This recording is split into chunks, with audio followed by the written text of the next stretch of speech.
All right. And I am Gray. I'm Wolfman, and welcome to part 2 of GrindHaus Shitty Movie Fest, known as Only the Strong. Not only the strong survive, not only the strong thrive, it's only the strong. It's literally like the most pretentious name for a fighting movie in the history, which only adds to the cheesiness, you know? It's a great movie because of the cheese, but a shitty movie normally. Yeah, I mean, we're watching this because we're a GrindHaus channel, but if we were like one of those like pretentious like Oscar bait channels, one of those podcasts where they talk about fucking Terrence Malick films all day. 0.5 stars. Yeah. See, Terrence Malick, he would film a daisy for 24 minutes, but just ever so slightly change the lighting spectrum, and that would mean the feelings that you're feeling are the depression and It's like, dude, why did I just watch a picture of a fucking flower for 24 minutes? This is not a movie. Where's the explosion? Where's the tits? Was it Where's the tits? the bag scene in that one fucking movie? Yes. Floating in the wind. Yes. Oh fuck! Well, not another teen movie, right? No, because it was making fun of. Was a Terrence? Well, Malick it was making fun film. of what the fuck was that movie? Oh, A Beautiful Mind. No, it's a different movie. Hold on, I know what you're talking about.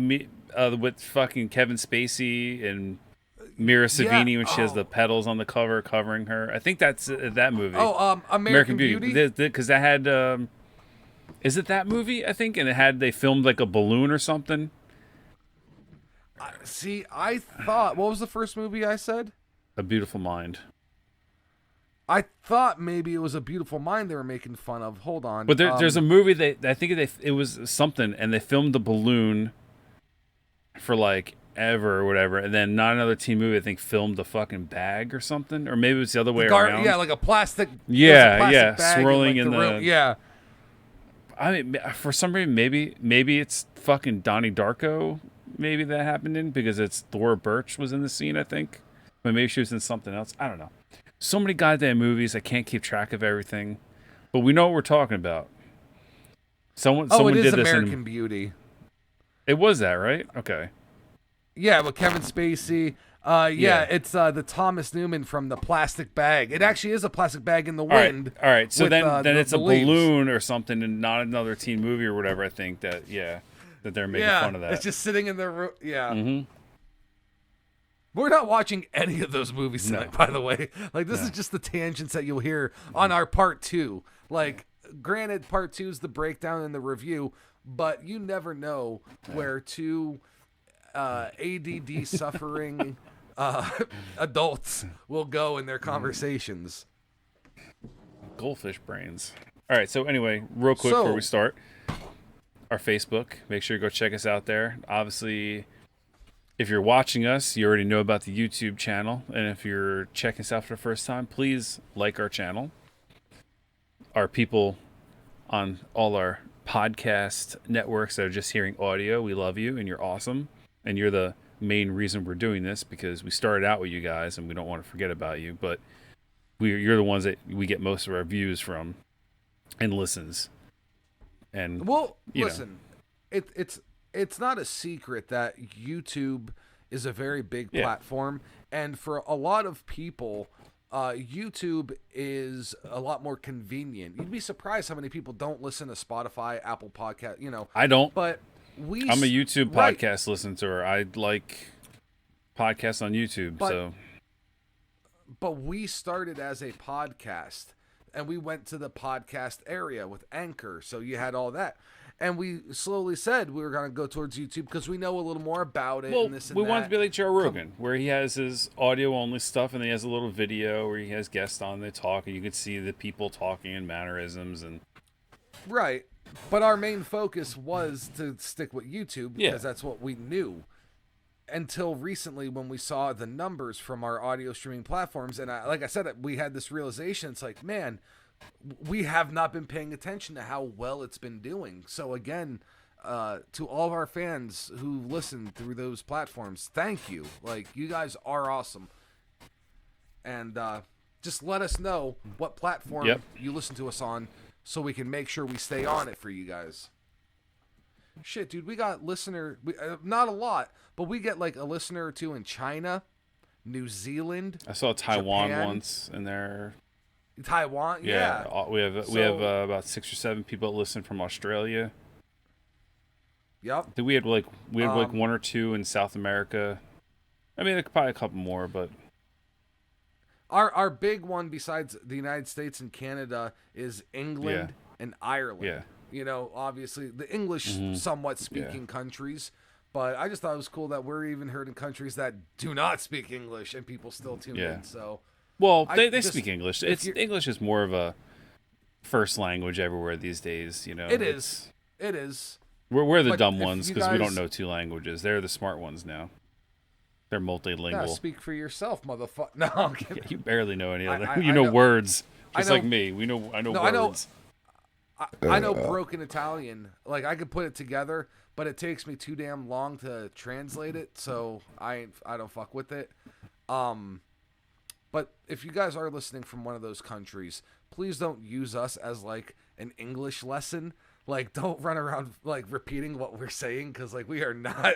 Please run around repeating what we're saying. Learn your English from us. Yes. Make the world like us. It's like the guy. It's like this Japanese guy comes to America. He's like, "Hey," he's like, "You want a hamburger?" And the Japanese guy's like, "Jake and the Fat Man." It's like, no, that's not what it means. Follow the cult of the GrindHaus. Send us all your money on Patreon. Where are we watching this tonight?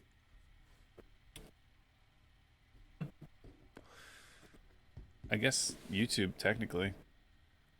We have to. I mean, honest to God, ladies and gentlemen. It was on Prime. Yeah, they took it off. Yes. You know, our last resort, we always tell you, is to look on YouTube. Because we always say, if you can buy the movie or rent the movie or you see it on an actual platform like Amazon or Netflix, go that route. Because these movies deserve it. But sometimes those options aren't available. We got to do what we got to do. I would say if you're a movie collector, this is like a solid $5. I wouldn't spend any more on one of these. Find a DVD used for like $5. I would spend $5 on this if it was a double feature. Like if I got this and I would, yeah. Well, I mean, it's I don't know. I don't like double features necessarily. As a movie collector, I like to have them separate. There are certain things. The way that you. Yeah. I mean, I guess I do have a Prophecy 4-pack where it's part 2, 3, 4, and 5. Part 1's like its own. But that's different because it's all prophecy. Yeah, I know, but I'd rather have them alone. But it was like when I got it, it was like $7. So I mean, it was like I couldn't turn it down, and I needed to see the rest of them. So. But if they did like a Mark Dukakis double feature with this movie and like Double Dragon, now on your shelf, I would buy the shit out of that. I'm not gonna lie, I would buy the shit out. Oh yeah, no, I would. I'd be happy with that. That's the only way I'd buy this movie. But where would you put it in your collection? Because there's no real rhyme or reason to my collection. No, it would be in a martial arts section, or if it was because of Double Dragon, I have a game movies. I have movies based off video games or graphic novels section. So it's like comics, graphic novels, games section. Mine's like horror and action and comedy and then TV shows and shit like that. You have like subgenres. And that's what I'm saying. Well, I have enough movies to do subgenres though. But it's probably hell for you if you got a 2-pack DVD with 2 movies that are kind of different. That's what I was saying. Well, I have a Demolition Man and Over the Top. So where the fuck does that go? The Stallone section. Why is there a Stallone section in your house? No. Gotta have a Stallone section. I have his own. He has his own section, man. God damn it. See, I threw a fucking mind fucking there. You're like, God damn, where'd you put that? I'm like, the Stallone section. You're like, son of a bitch. You fucking skirted the rules on that one. Because if you would have said in my arm wrestling section, I would have been like, what other movies? It's like, no, it's just one movie. It's one the only movie one that fucking matters. It's the only one that matters. No, it actually, the arm wrestling section would be two movies. It'd be that and the movie with the power glove. What? Even though they don't, I think he arm wrestles someone briefly in that movie with the power. The Machine. Or over the was where they're trying to go for the championships with the power glove, Nintendo World Champ, whatever. I think there's an arm wrestling scene in there, so I would jokingly put the that. Wiz. Is that what? I forget what it is, but I would jokingly put Wiz, that in the there. Wizard, whatever. I would jokingly put that in there. And be like, here's the arm wrestling in the 90s, section. When you'd go to your local video store, you'd always go to the arm wrestling section first to see if they've made any new arm wrestling movies. So totally random. I'm sure if we do Over the Top, we'll talk about it again. But when I was like 10, we went to this kid's birthday party. I wasn't always the friendliest kid or whatever with this kid, but he had an Over the Top arm wrestling table. They like sold them back in the day. They used to sell the actual table, like there's it's an over the top on it. It was like an arm wrestling table with the pads on it. You're googling this right now, aren't you? So like the kids, the kid. Well, you know what I mean. The kid's dad made us all arm wrestle each other and had like a little tournament like going on. Him and his buddies were betting on the side. Like, hey, I got $20 on the ginger, you know. Oh my God! How much is that thing worth now? Wolfman, I need to borrow $550. Oh, that's it? I know it might be more than that. Are you talking about the pad, like that thing? I don't know. I have to look at the picture. Hold on. eBay. It's actually under the toy section, and it has the rubber elbow pads, and it has the buttons that whoever's hand hit first. Oh, here's the actual table. Oh, but it's a little table. No, I need a full-size table. Damn. Maybe like they took the pieces and made a table for it. Maybe that's because it looks like some people. Those were like the pieces. Some people have taken the pieces of this and made a table out of it, but it looks like it's the white table with the pads and the two arms. Yeah, and the handles. Yeah, that's what I'm talking about, the two handles. I think that's what I mean, we were 10, you know what I mean? You would fit on that. You were little. You know what I mean? Oh, yeah. Like, but it looks like some people have taken those parts and made, like, actual tables out of it. If you go and, like, if you Google it and go to images. Oh, I see. Yeah. Uh-huh. All right, so we're going to have to build one of these sometime. I don't arm wrestle. I actually almost broke my arm once doing it. Actually... Gore. Actually, I think I did fracture my forearm arm wrestling one time because I'm not an arm wrestler. Gore didn't, like, was snap doing the it, derby but, yeah. stuff. Gore was doing the derby stuff, and they actually had this arm wrestling association where they'd come out and they all had these gimmicks. Like Gore would come out in a box with like chains on, and they'd open it, and you know what I mean. But it wasn't a work. They actually did arm wrestle, and there's video on YouTube where Gore was at this event where a girl's arm literally cracked in half, and they all stopped. Like, no, there's no more arm wrestling after that. I was drunk as shit. It was a New Year's Eve party, and because I'm a big guy, everyone always wants to fight you, arm wrestle you, or whatever. And yeah, I'm not a huge strength person, more of a power person. You know, you take the strength, speed, weight all into accountage, and I move things. I don't lift weights necessarily. I move objects and bodies. Like that's my strong point. It's a body strength. Yeah, it's like I'll push a 2,000-pound car, you know, down the road while the dude that can bench press 400 pounds is struggling. You know, but I can push that car. You know what I mean? Like, I'm not. Like, no, but anyway, so this kid like wanted to arm wrestle me really bad, and then I end up doing it. But I'm like literally like sitting back in a chair, like leaning back, nonchalant. So my arm is like kind of not the way it's supposed to. Plus I'm drunk as shit. And he gets up, he's all like, you know, like in that, you know, grabbing the table, all in that proper like that little torque where he's like, you know, just that whatever. And then gotta bend the wrist. Yeah. And then we literally, Now, if you arm wrestle, you'll know, like, I literally held him off for almost 2 minutes before I lost and got tired. But, Yeah. I mean, I held him off, like, you know, I'm, like, literally laying back in a chair. I'm not even up on the table, just, like, fighting him. And he that's wasn't forever. A finisher. It took forever for him to win. But if I would have been up and used my weight properly, if I knew how to fucking arm wrestle right, like I think I was like 25 at the time. But the way my arm torqued at one point in time, which is why I also lost, it like twisted and I got like splinter fractures in my forearm, kind of like you'd get in your feet or something when you hit, or your shins from kicking. So for a long time, my forearm was like kind of fucked up from that. I'm just glad it didn't like snap. Yeah, you know? permanently do something. Yeah, it was just kind of fucked up. But yeah. Yeah, there's a real popular arm wrestler out on the circuit now, and he like in Over the Top, the actual world champion at the time is in that movie. And when you see these guys, they can arm wrestle with both arms, but obviously they have a dominant arm.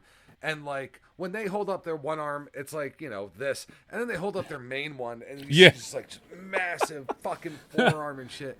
And it's like, dude, you literally look like you grew up near a fucking power plant. You're like, you're gonna die like that, you know? Oh god, what is that fucking guy's name? He's like ridiculous. I've watched YouTube videos of him.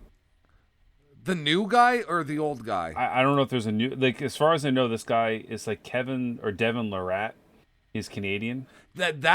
He's the new. He is like the talk of the town right now. Devin. Yeah, Lorette but he's been the champion. He's been the champion for like 30 years or 20 years.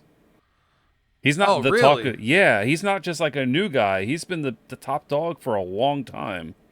Like, and he's still a top dog. That's the thing. Yeah. And he beats dudes like that are like 2 or 3 times as big as him sometimes, and he's a big dude. Like he's. Oh yeah. His arms are yeah. Yeah, but it's all about technique with Devin him. Lorette. Now, here's the fucked up thing about Devin Lorette. Okay, no, see, this isn't the guy that I'm talking about. But Devin Lorette's been around forever. Yeah. But this is the guy on YouTube that I'm saying, like, this guy. But, hold on. Like, he beat the Mountain from the Game of Thrones in arm wrestling. You just don't think that's possible. But, like, just because of his upper body and the technique and whatnot, like, he just... I mean, maybe someone finally dethroned this guy, Lorette, you know what I mean? But he's been the guy for, like, I think, like, 15 or 20 years now, the beat. In his weight class. In his weight class. Yeah. But before him, this guy, John Bresnick. Yeah, I know that name. This guy was the original. Yeah. He was the original Devin Lorette, and he was actually in the movie Over the Top, and he's the one who's like, no, guys, the tables are like this. Yeah. The tie is like this. But he actually straps, appeared in the movie, too. And he's in his 60s now, and he can still compete. Yeah. I think him and Devin Lorette have actually arm wrestled each other before. I believe it. But Devin, he's in his prime. You know what I mean? Like, honestly, I think he's in his mid-30s. So yeah, I guess it'd be in his prime. I guess maybe he's around 40 now. Actually, I don't know how old. But the other guy, he was in his prime during the Over the Top movie. Like that was his world popular. You know what I mean? Yeah, because he's old. Like he's literally been the guy for a long time. No, so he's 45. He's in his mid-40s. Yeah, because he's been the dude for at least 20 years, like 15, 20 years. Oh, absolutely. Yeah. And let me see. So only the strong review just turned into an over the top review. Sorry, guys. Not yet. Not yet. No, almost.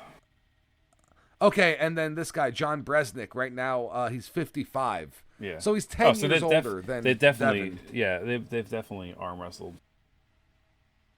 Oh, and you know what? Actually, John Bresnick actually won in 2015 the World Arm Wrestling League right-hand heavyweight champion. So he actually still competes. Yeah. And he's killing it. Good for him.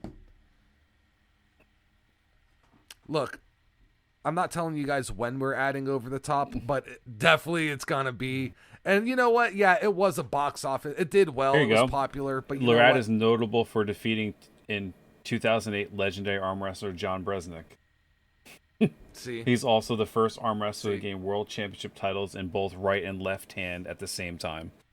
Yeah, like Lorrat is a fucking beast. Yeah. Yep. But without somebody as popular as John Bresnick doing what he did for the sport, Lorrat would not be talked about because, the reason Over the Top got so big was because this arm wrestling stuff that Bresnick was doing was getting a lot of attention. I think it actually came out of Canada because I believe Dave Lorrat's Canadian too. Or Dennis Lorrat. Devin, sorry. Yeah, but dude, look at these guys' arms. It's literally like a baby I know. arm, Yeah, their forearms are like the size of my calves, and that's saying a lot because my calves are fucking massive and cut and nice. Yeah, I have nice calves, and then their biceps are like my fucking thighs. They're ridiculous. they're but only on one arm. Except for certain guys some guys have, like Devin has both arms though because he's a dual. Yeah, but some of these guys, they literally have one arm. Yeah, they have one arm and it's ridiculous. If you see a picture of Devin like standing up normal, you'll see that one of his arms, his right arm, I think, is a lot bigger. Yeah. But of course, Devin's Wikipedia is kind of shitty on there. It doesn't, but you go under Bresnick's Wikipedia and he's got like something like fucking 60 titles or something like that under here. It's ridiculous. Really?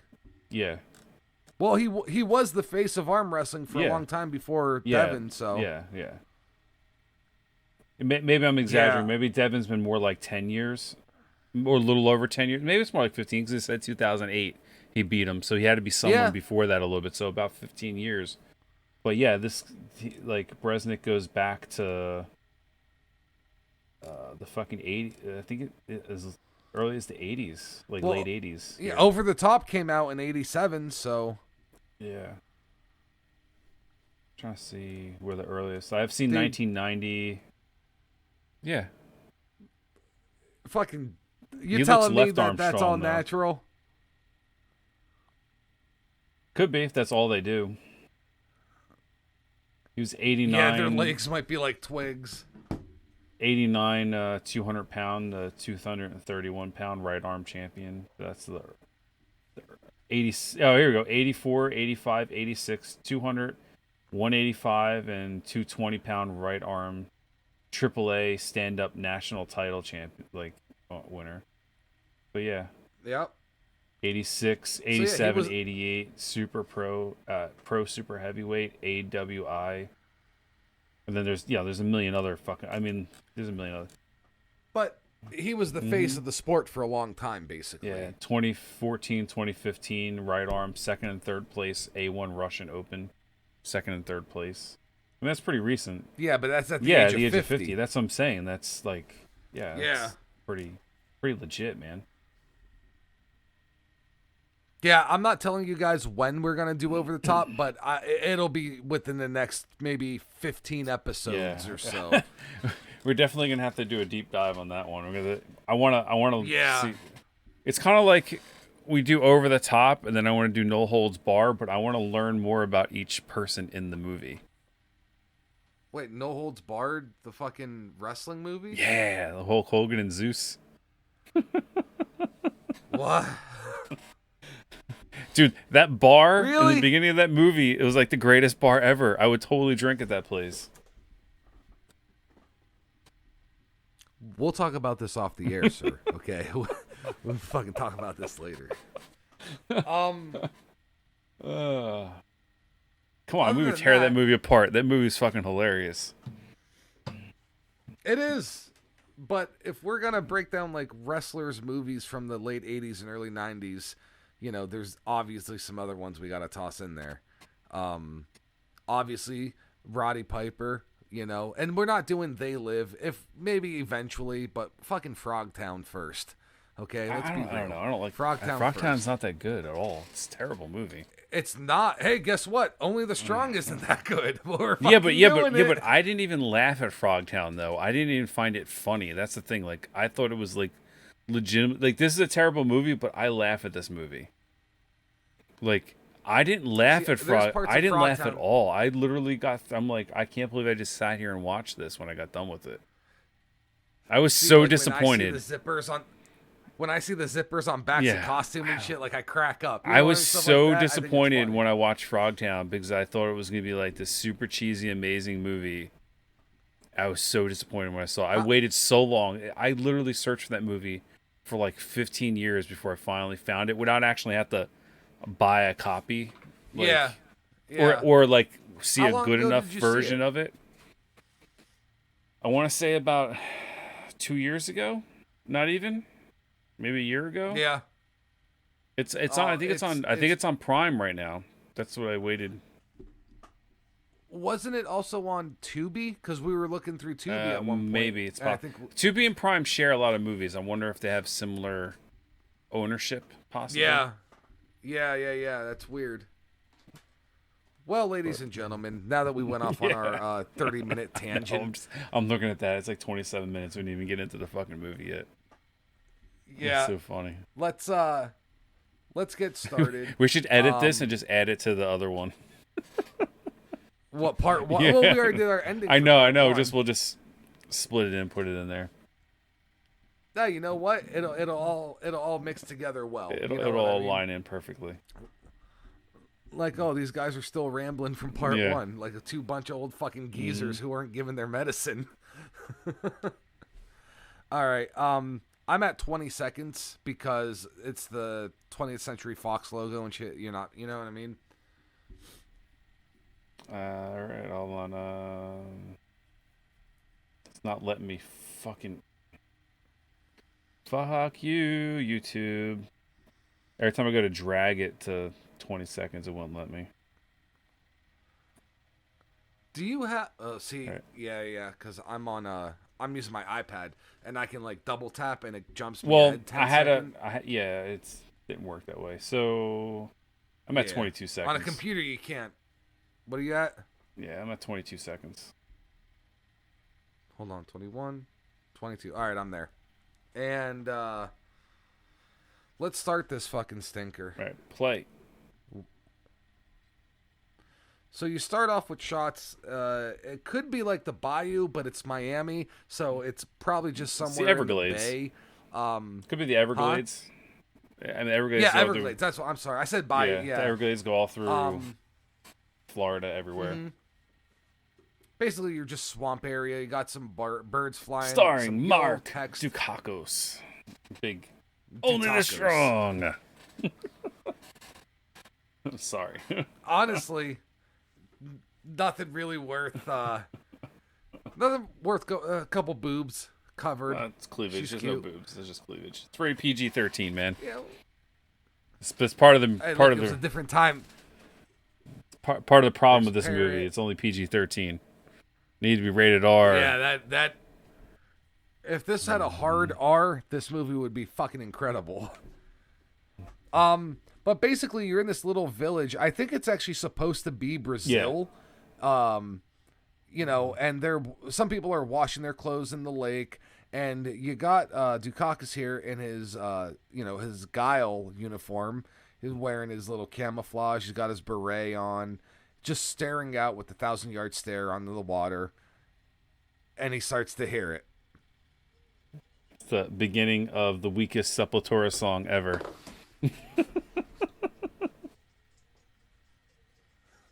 Banana way.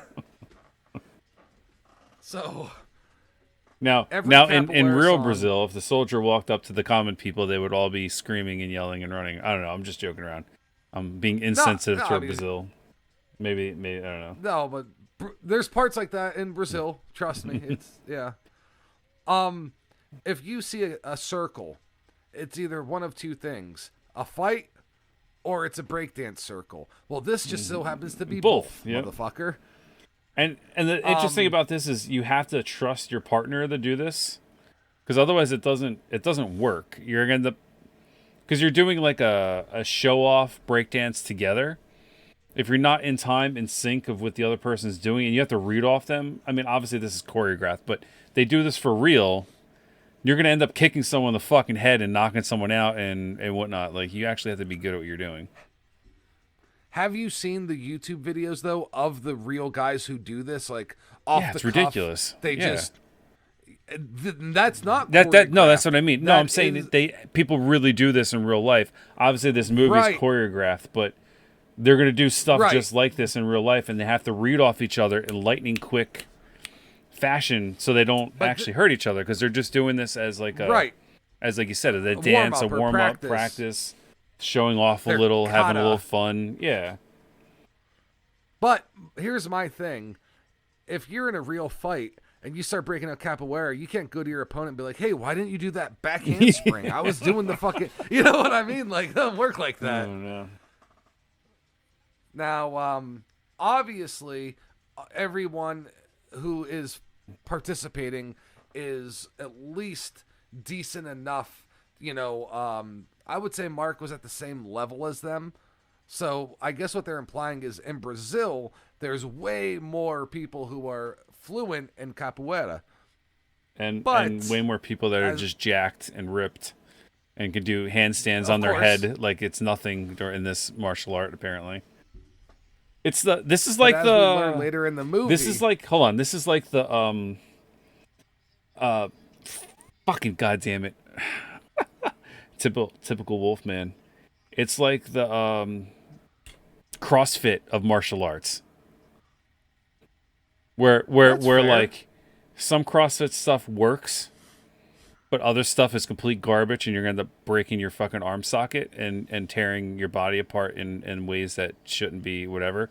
But in this martial art, there are some things that work, but other things were so non-practical in actual fighting. You know what I mean? So it's like the CrossFit of martial arts, and you have to be insanely talented to do this. Not any fucking person. I mean, people can learn in other martial arts to do stuff, but you have to be like a full-on athlete to do this. I'm sorry, not anyone is gonna be able to do capoeira. Well, and the other thing is though, and this is one of the only fighting styles that actually involves rhythm, and there are people out there who just don't have rhythm. Yeah, that's what I'm getting at. You have to be a straight-up athlete to do this properly. Now, I would compare it to like in karate, where a lot of people, they do their their kata or whatever, and it's like, oh well, when are you ever gonna do this and punch someone and make you know what I mean? It's not about that exact move. It's about getting your body ready to do certain things like on the fly without thinking. And I can see where a lot of capoeira comes into play when you're like reaction time or something, We have to throw a shout out to the shitty wannabe gangster rap that's playing in the beginning here, also during this bus scene. It's pretty bad. 1993 for you. Like, if I said I wanted to travel back to the 90s, I'd probably want to go to like 95, 96. Probably not 92 or 93. Just 92 for a different reason, though. Huh? 92 for a different reason. All right, I was just... Those have got to be the smallest cups, and they are, because I'm watching that lady. She has like... It looks like an 8-ounce pour thing, and it seemed like she was pouring a never-ending pour of coffee. But then when they pull the cups up, they're like a little bit bigger than a shot. So then it totally made sense. Yeah, but like the way it was filmed, it's espresso cups, yeah. But the way they filmed, they looked like full 8-ounce cups, though. And I'm like, Jesus Christ, where is this coffee coming from? It's like the perspective. It's like you see someone holding a can of soda like this, but they go to hand it to you, and it's actually like that big. It's like one of those mini cans, one of those 4-ounce or whatever. Like Yeah, espresso cups are. It's like those coffee in the Middle East where they pour and it's almost like never ending, and they just keep where they flip it. Oh, like all the string different tea. Where they're flipping it from thing whatever, and it just seems like it's like never ending. That shit's gross. Yeah.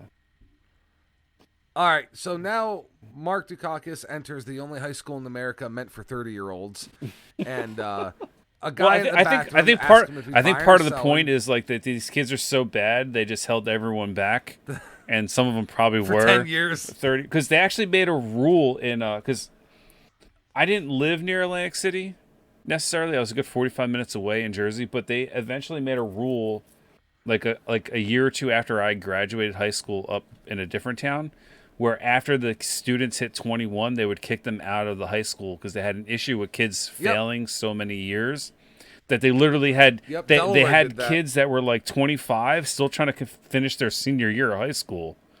So it's like a legit thing that happened, especially in these times.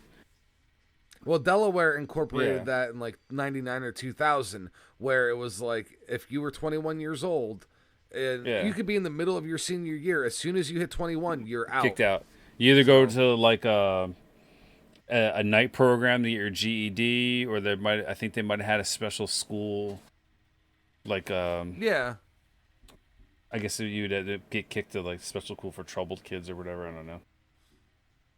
So basically, where we're at in the movie right now is Mark. He goes to his old school. The school is notorious for being a school for like bad kids, drug users, drug sellers, gangs, and this and that. And he goes and he visits one of his old teachers. The teacher, very like substitute type of moment where like our teacher is Roy from Devil's Rejects, by the way. Yep. He's just trying to teach, and everyone's like, "Hey, yo, teach! I got your answer." Just like that stupid typical '90s high school. Yeah. According to movies, every high school in America was either filled with like delinquents, every high school in the city, like the inner city areas, was like just like this. Right. It was a Dangerous school, Minds or whatever, like in every high school. That movie. Yeah. But if you lived in Southern California, the high schools always had like these quads outside, like the quad area, and everyone always hung out outside the school when school wasn't in session. Dude, like where I went to school, no one. We have to note though that this school is like 5 stories tall, and they have a metal cage that goes all the way up the center of this, because people would get thrown off the fucking railings. Yeah, he actually said the janitors got tired of scraping up the shit off the floor. So, now basically this is where you can see that it is 1993, like full fucking force. That is an awesome boombox, motherfucker. Ghetto blaster, beast. That thing took about 27 like D batteries to make that thing work for about 2 hours. I was gonna say it would play one side of a cassette and it'd be dead. You had to listen to the radio because it didn't take up that much power. But you know what? Those things were there was no weight to them except for the batteries and the speakers. That was it.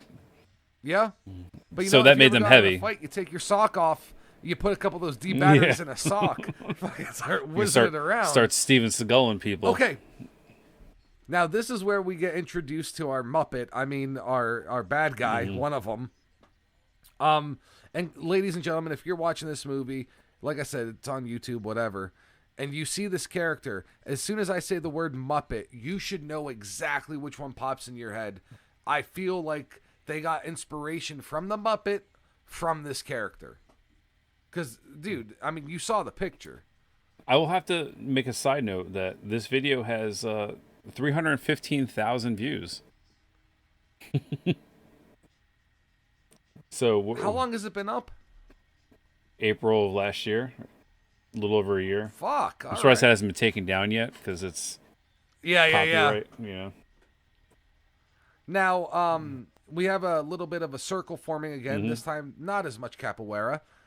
You got this buff, short Jamaican Muppet smacking around someone for not doing what he was told. And, the guy, he's on the ground, he looks up, he's like, is anyone going to help me? It's like, fuck you, man, fight your own battles, But no, Mark Dukakis, he's actually a good guy, and he's like, yo, pick on someone your own size. You know the lines. Hey, let him go. Hey, pick on someone your own size. I just told you. Get me a sandwich. Just told you. Yeah. I am the teacher. I'll kick your ass. Jesus Christ almighty. I'm in a real shitty mood. So fucking... Yeah. So bad. Let the kid go. Let the boy watch. Yeah. No, he needs to learn. All right, so now Mark Dukakis is being surrounded by a couple throwaway guys. A couple of our thugs here. We'll just call them. They're thugs. Yeah. That's what they are. That's what they're supposed to be. Yeah, that one black guy looks like he was like the Black Ranger on the Power Rangers first season. The guy who just threw that. Who's got cheap shotted right in the back. Yep. Not a lot of punches in capoeira. No, it's more of a kick thing. Mostly, yeah. Flips and kicks. There's a hook for you. And then a double axe handle. Yeah. A fucking Tiger Woods swing, yeah. And baseball swing. Yeah, the crowd seems to be into it. Now, right here, the guy gets kicked like 5 times in the face. Like, motherfucker, put your hands up. Are you stupid? He's doing cartwheels. Look, and 1, 2. He almost pulled a 3. Pettis off a fence and kicked him in the head. You know. Dude, just do this. Do this. That's like, I swear to God, it'll work. Block, motherfucker, block. Yeah, right. He's been kicked in the face way too many times now, and he keeps getting up. And they keep showing like now, one of the teachers, like looks like she's ready to have an orgasm watching him fight. She's like heavy breathing and panting. And then you got Roy, who's looking at the students who are actually kind of like mesmerized by what's going on. And I guess this is where the whole thing kind of starts, from this incident. Yeah, of course you get the round of applause. Like, hey, he assaulted 3 guys. Yeah, you know, like Lewis, you know what you just did? You're going to jail. Yeah, seriously. You just murdered 7 guys, Lewis. Yeah. But you know what? This is one of those schools, so I could totally see everybody clapping after that shit went down, you know? Fuck. There's our guy there that we were talking about at the end. I can't remember his fucking name again already. Yeah, it's not important. But they're in the student teacher or not student teacher, the teacher's lounge or whatever. We know what you meant, yeah. Yeah.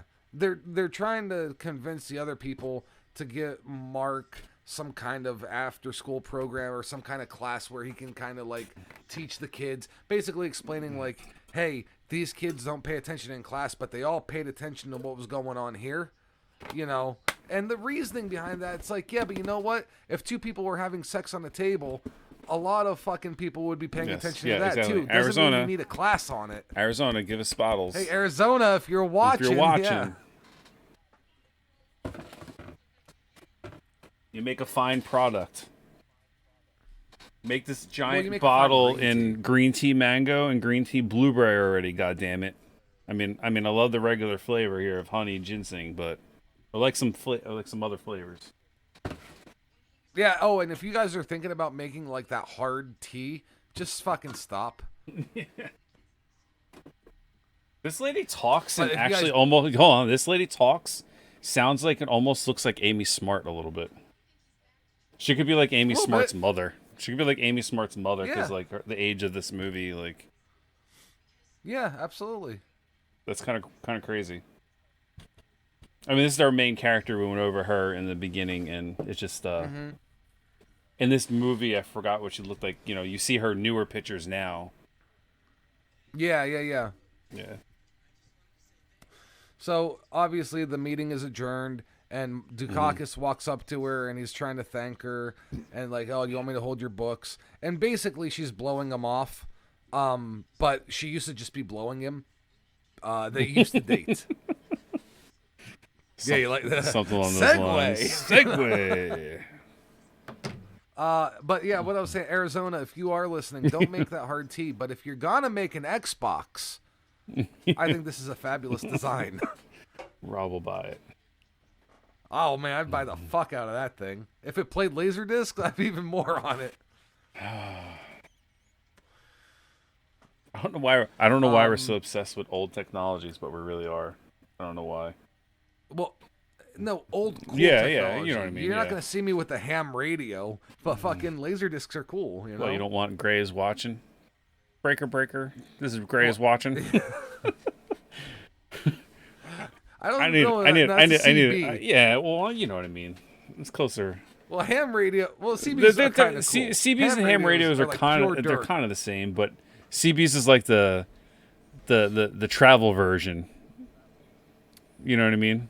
Right. They're basically this. Yeah. Which makes it kind of cool because you're traveling and doing it. But when you're sitting in your basement alone talking to other random, that's fucking creepy. You know. So this is a good old Jack Burton, and I'm riding in the Pork Chop Express, and I just want to let you know about the stormy nights coming around. I got 2 squealing piggies on my tail. I might need a little backup. That's a big 10-4 pile of monkey nuts. I'll be there in 10-4. You know? I don't know. I was just joking about So Big Trouble in Little China. Kurt Russell, his character's Jack Bird, and he's talking on the CB, and his Pork Chop Express was the name of his truck. And he starts narrating about stories and stuff about all the shit that's going on. Like, so here's your montage of them kicking and breaking windows. It's full of montages. Generic. Yeah, it literally. When we say after school special, you should have the idea in your mind what it is already. Tons of montages. Yeah. So they're converting an old firehouse. They go to old fire station, right? Okay. And surprisingly, there's a truck still in here that would probably be worth a ton of money because it's vintage and it still has a hose that works and sprays, but yet the truck's not on. The truck's not running, surprisingly.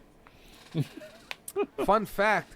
That wasn't actually water. That was hobo piss. Yes. Just tons of fucking piss from hobos. Dirty Mike and the boys have filled up that truck with enough hobo piss and semen. Because this is before Priuses were made. So, you know, they had to hang out in old firehouses. Had quite the pressure. Yeah. A lot of pressure built up. Now, basically, the school bus pulls up. And this is where I first said, wow. Every 30-year-old went to this high school because there might be one or two people that look like they're 18. But no, he looks young. Okay. He's probably like 25. He looks like he's 28. Yeah. He looks half mental. Yeah. That's Chris Kattan. He's probably like 18. That Asian guy, he's probably 20. 40, but he looks 18. Yeah, these guys look kind of young. But they do look older than your average high school students. Let's be serious, though. Well, I mean, you want to be another serious thing. See what the fuck they're all wearing? Like, who would be caught dead wearing that shit? Seriously. I can't believe that was cool then, man. The styles were terrible back then. It literally looked like a fucking Umbro and Bugle Boy fucking commercial. It's like Umbro and Bugle Boy met Slipknot jumpsuits before Slipknot was even a thing, with the one kid with his fucking super bright overalls that were like 10 sizes too big, and they were fucking fluorescent orange, and it's weird with patches. I don't know, man. The other dude's wearing like a silk vest or some shit. I don't even know what's going on. Chris Kattan character is dressed like fucking Gay Danzig. You know, he's wearing like all black and he's got the boombox. That is an old school skateboard. No, he looks like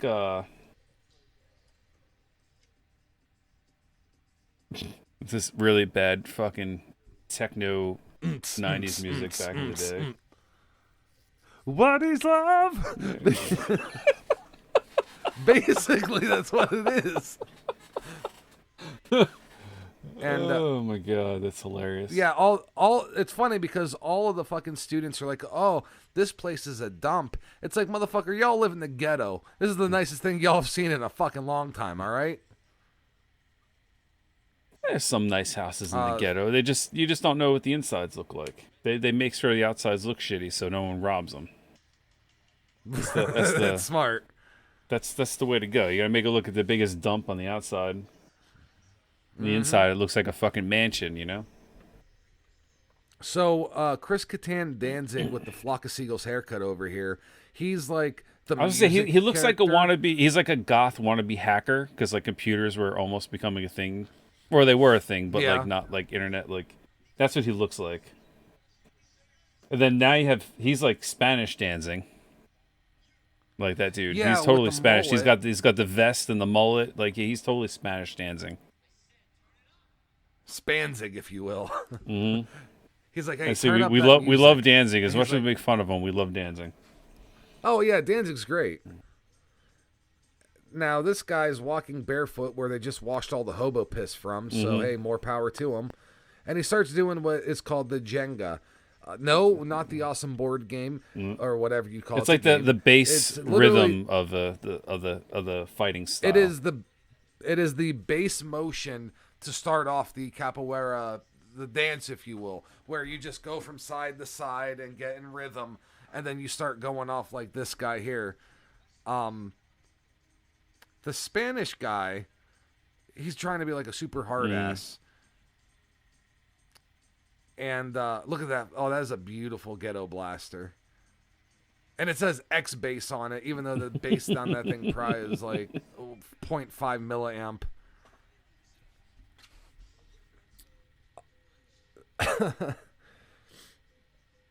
So then he gives him a cassette tape and he has him play some traditional Brazilian music meant for capoeira.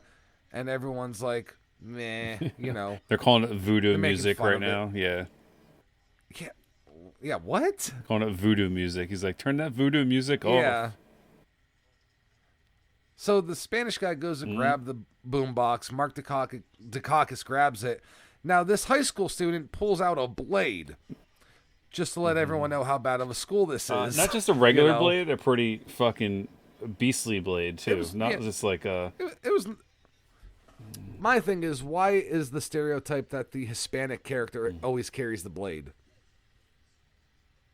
Because that is a thing of truth. If y'all don't know any Mexicans, they always have fucking knives on them. I mean, that's not racist. I work with Mexicans every day. They always have knives.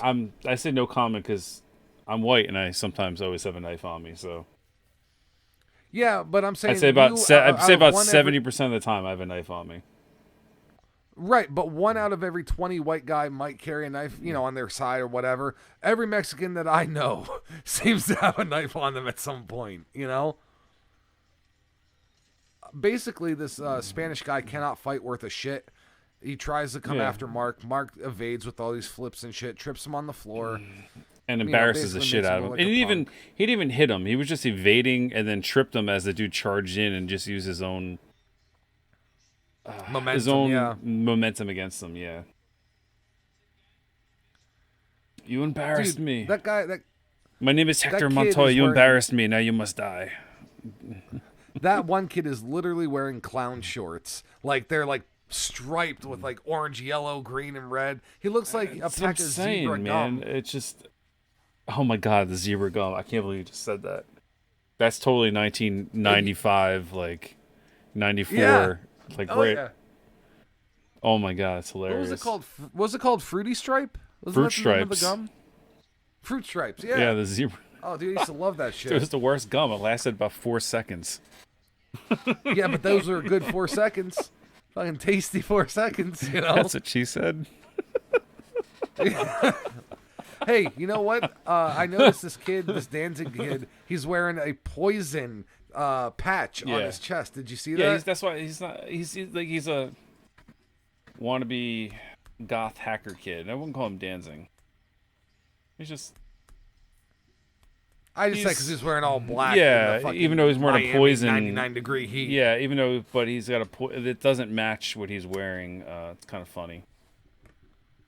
Poison was on their way out. I think someone put it on there as a joke. I think because Poison was on their way out in 93, 92. Unless that was like a hand-me-down, like his older brother had it years before. I don't know. I don't think it would be black, though. Thanks. I don't think it would be black. I don't know. It's making fun. So he basically takes the tape. He asks him, so he wants to make a remixed, updated version that the class would dig. Because obviously, he's an audio engineer. This is where my no. It's sarcasm. I said obviously he's an audio engineer. That was my sarcasm. But remember earlier I said I had a complaint that I had to get to? This is it, the music. I'm actually going to turn it up a little bit because I want to hear exactly what he says so I can critique it. My microphone might pick it up a little bit. It's all right. You don't hear much. But you hear Mark Dukakis wakes up. He's living above this firehouse, and he hears the music, but it's a mix between the Brazilian traditional music and like hip-hop beats. Very easy to do. He comes out. He sees the kid. He's playing the music. He gives the original tape back. I just want to hear what he says. You see, I ran the tape through a MIDI setup. I panned the instruments left to right. Reverb, delay. Pause. All right, now listen. I'm not talking to you. I'm talking to him on my screen down here, all right? Listen here, you little fuck. MIDI has nothing to do with sampling tracks from a cassette tape. All right, I'm back. Oh, I didn't hear you said that, so. He said that he worked with the MIDI, and he took the drums and the samples from the original song and panned it left and right, which none of that shit would matter. But regardless, MIDI is sending information through like a keyboard or an instrument to a computer to preloaded sounds. Like a lot of old video game music, 8-bit, 6, that's all MIDI controlled instruments. What this kid did was sample. It has nothing to do with MIDI.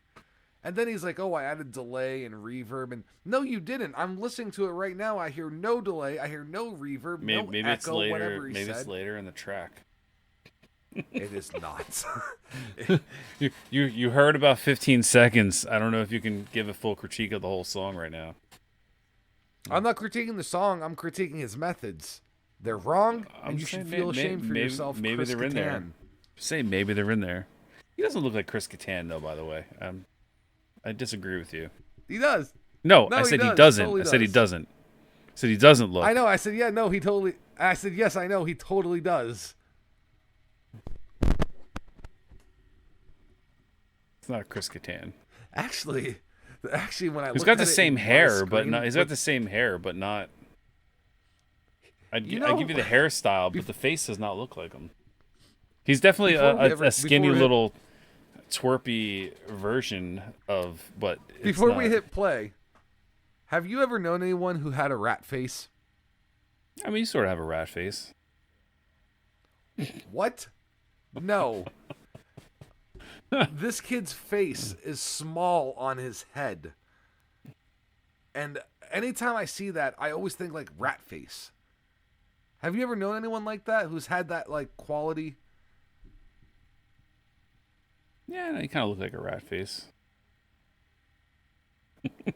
Yeah, no. Just messing I have with a you. big nose, but it's not that. You're like a New This York. kid's a rat. You're like a New York sewer rat that weighs like 70 pounds. That's your. No. They're called possums. Wolfman, I told you this. No. How come that's not a movie? Not a movie. Fucking like mutated sewer rat versus mutated sewer alligator from fucking New York. Like, why isn't that a movie yet? Hold on, because it might be. Actually, yeah, then again, it might. Mutated sewer rat movie. Well, I think that exists, but I'm talking like the mutated New York sewer rats versus the mutated New York alligators in the sewers. Yeah, I just want to see a list of movies that have Deadly Eyes, Flushed Away, The Rats. Okay, so there's quite a few. Master Splinter.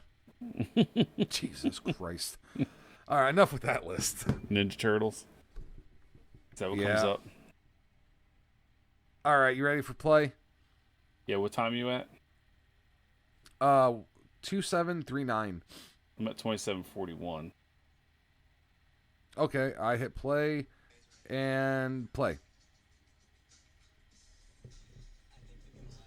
I think they're gonna like it. So this fire station actually has multiple trucks. I just noticed. Yeah, now there's multiple trucks, but there's only one earlier. Inside, maybe they pulled the truck out, and some continuity issues here.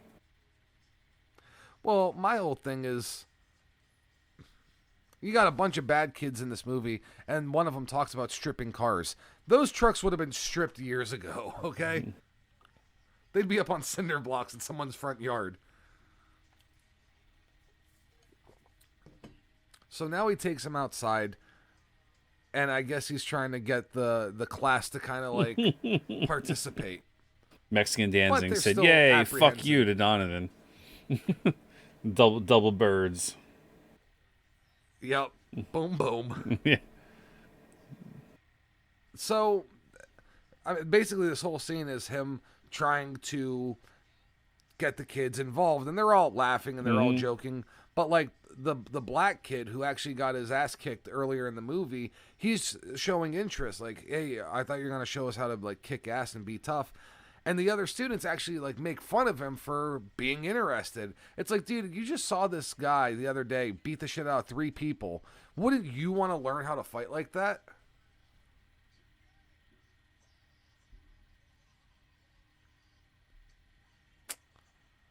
Yeah, well, so that kid, he's definitely the token white trash white kid that's a little racist.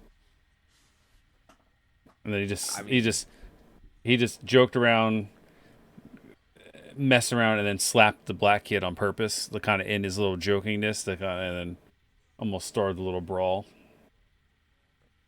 Yeah, but now Mark Dukakis, he ends the class. He sends everyone home except the black kid, and he tells them, "You're gonna stay here, and we're gonna train because tomorrow you're gonna have a fight with that white kid, the fucking the punk kid, whatever." And I guess this Mr. is White gonna Trash. be, We'll just call him White Trash Kid.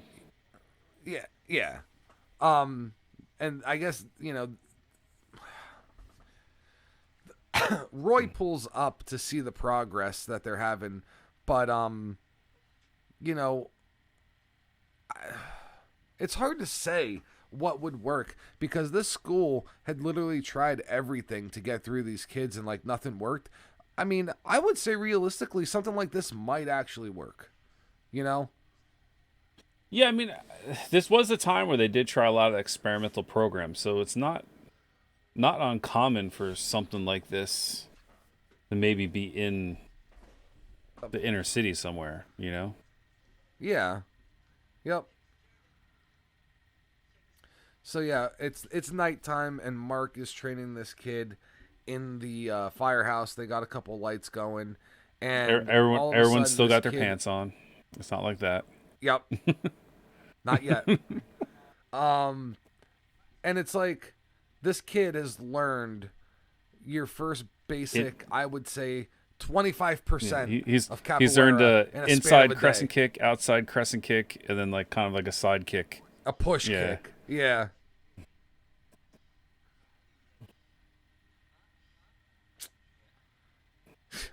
And Roy, now that I know that he's Roy from Devil's Rejects, all I can see is like Roy every time he's on screen. It's like, yeah, it's fucking Roy.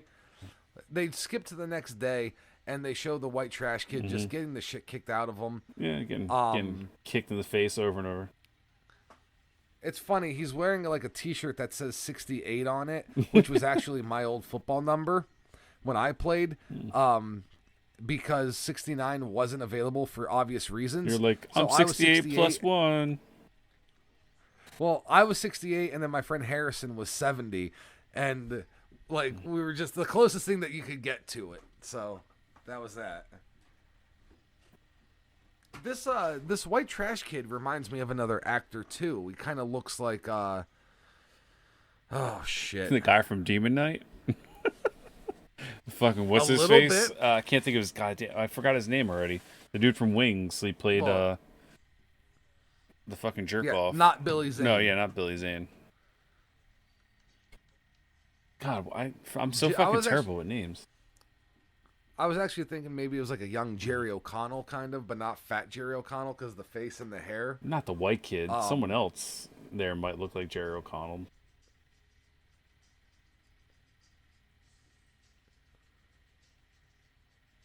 See, and I guess now that the kids saw that, one day of training, skateboard kid, badass. Skateboard kid came in now. Yeah. He joined in. Now Hacker Man. I'm just gonna call him Hacker Man from now on. That's fair. Our gothy internet kid. He's Hacker Man. And then he does a cartwheel and everyone's impressed. Mexican Danzig doesn't seem to be too thrilled about the whole thing. I'm sorry.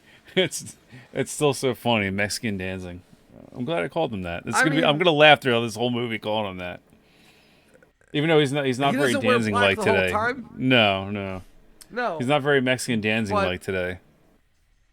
Like he had the vest on in the beginning, then he had all black on earlier, and now he's like kind of just dressed normal. Although he has super skinny jeans on, though. I guess skinny jeans were a thing back then. Yeah. I thought everything was supposed to be baggy back then, but the class picks up inside the building, and now they're all playing congo and bongo drums. And they literally give these bongos to the least rhythmic person in the group. So your standard beat right now is just white trash kids like So here's the beat. It's going boom, boom, boom, tss, boom, boom, boom, tss. And this kid's like boom, boom, ta. It's like, no, it's not. We will rock you. It's literally in the summertime when the living is hot. Boom, boom, boom, tss. That's the beat. And this kid's like, we will. Not even that. Like, He's just randomly slapping it like gonna be like trying to be PC, but he's smacking it like he's fucking retarded. I'm just letting it go. We said I'm just going. I'm just letting it out. Like he's deaf. Yeah, but he looks a little autistic when you look at his face when he smiles. Dude, I said that. I know. I said Mongoloid earlier. Yeah. He definitely. Listen, guys. We debate. He's that special kind of white trash looking guy. He's definitely inbred somewhere. Like he looks it. The guy whose family tree looks like a telephone pole. No branches. Just fucking. A couple branches that eventually wind back to themselves. It's like a vine. It just goes like that. Oh, you don't have a family tree. You have a family vine. A family vine.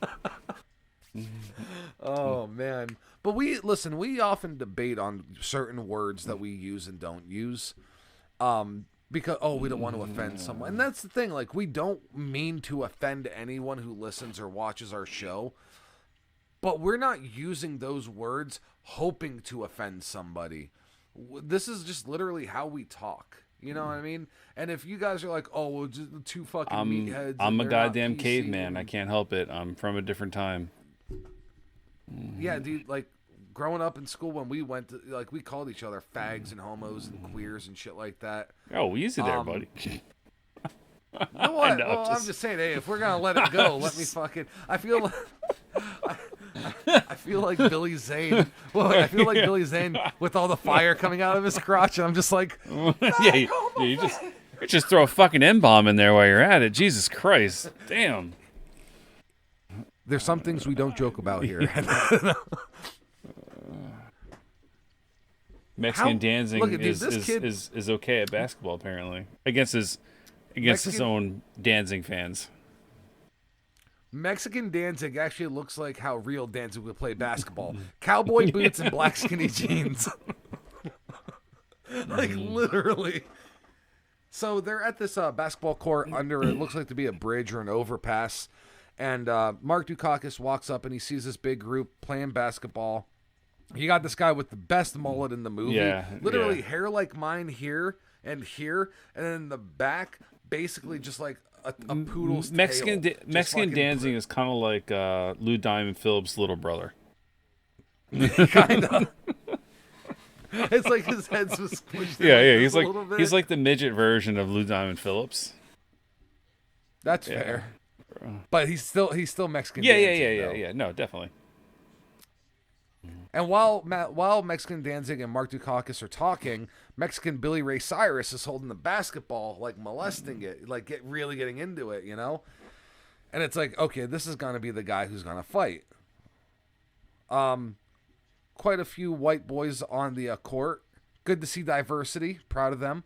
But probably just couldn't find any extras, to be honest with you. Now, what kind of car is this, dude? Earlier I thought it was a Nissan, but I think I'm wrong. I think it's Caprice. Is it? Okay. Now, I think. I'm not 100% sure. It could be like those Cadillac DeVille things? No. Maybe? I don't know. It could have been. It just got a front look. It almost looked like a... Oh, well... Like those Chevy Caprice or like an old LTD or... I don't know. Go back to 3812.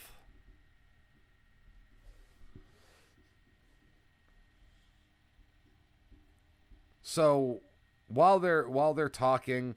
The Mexican Billy Ray Cyrus, you know, I meant 3812, but there's nothing there. What am I looking for?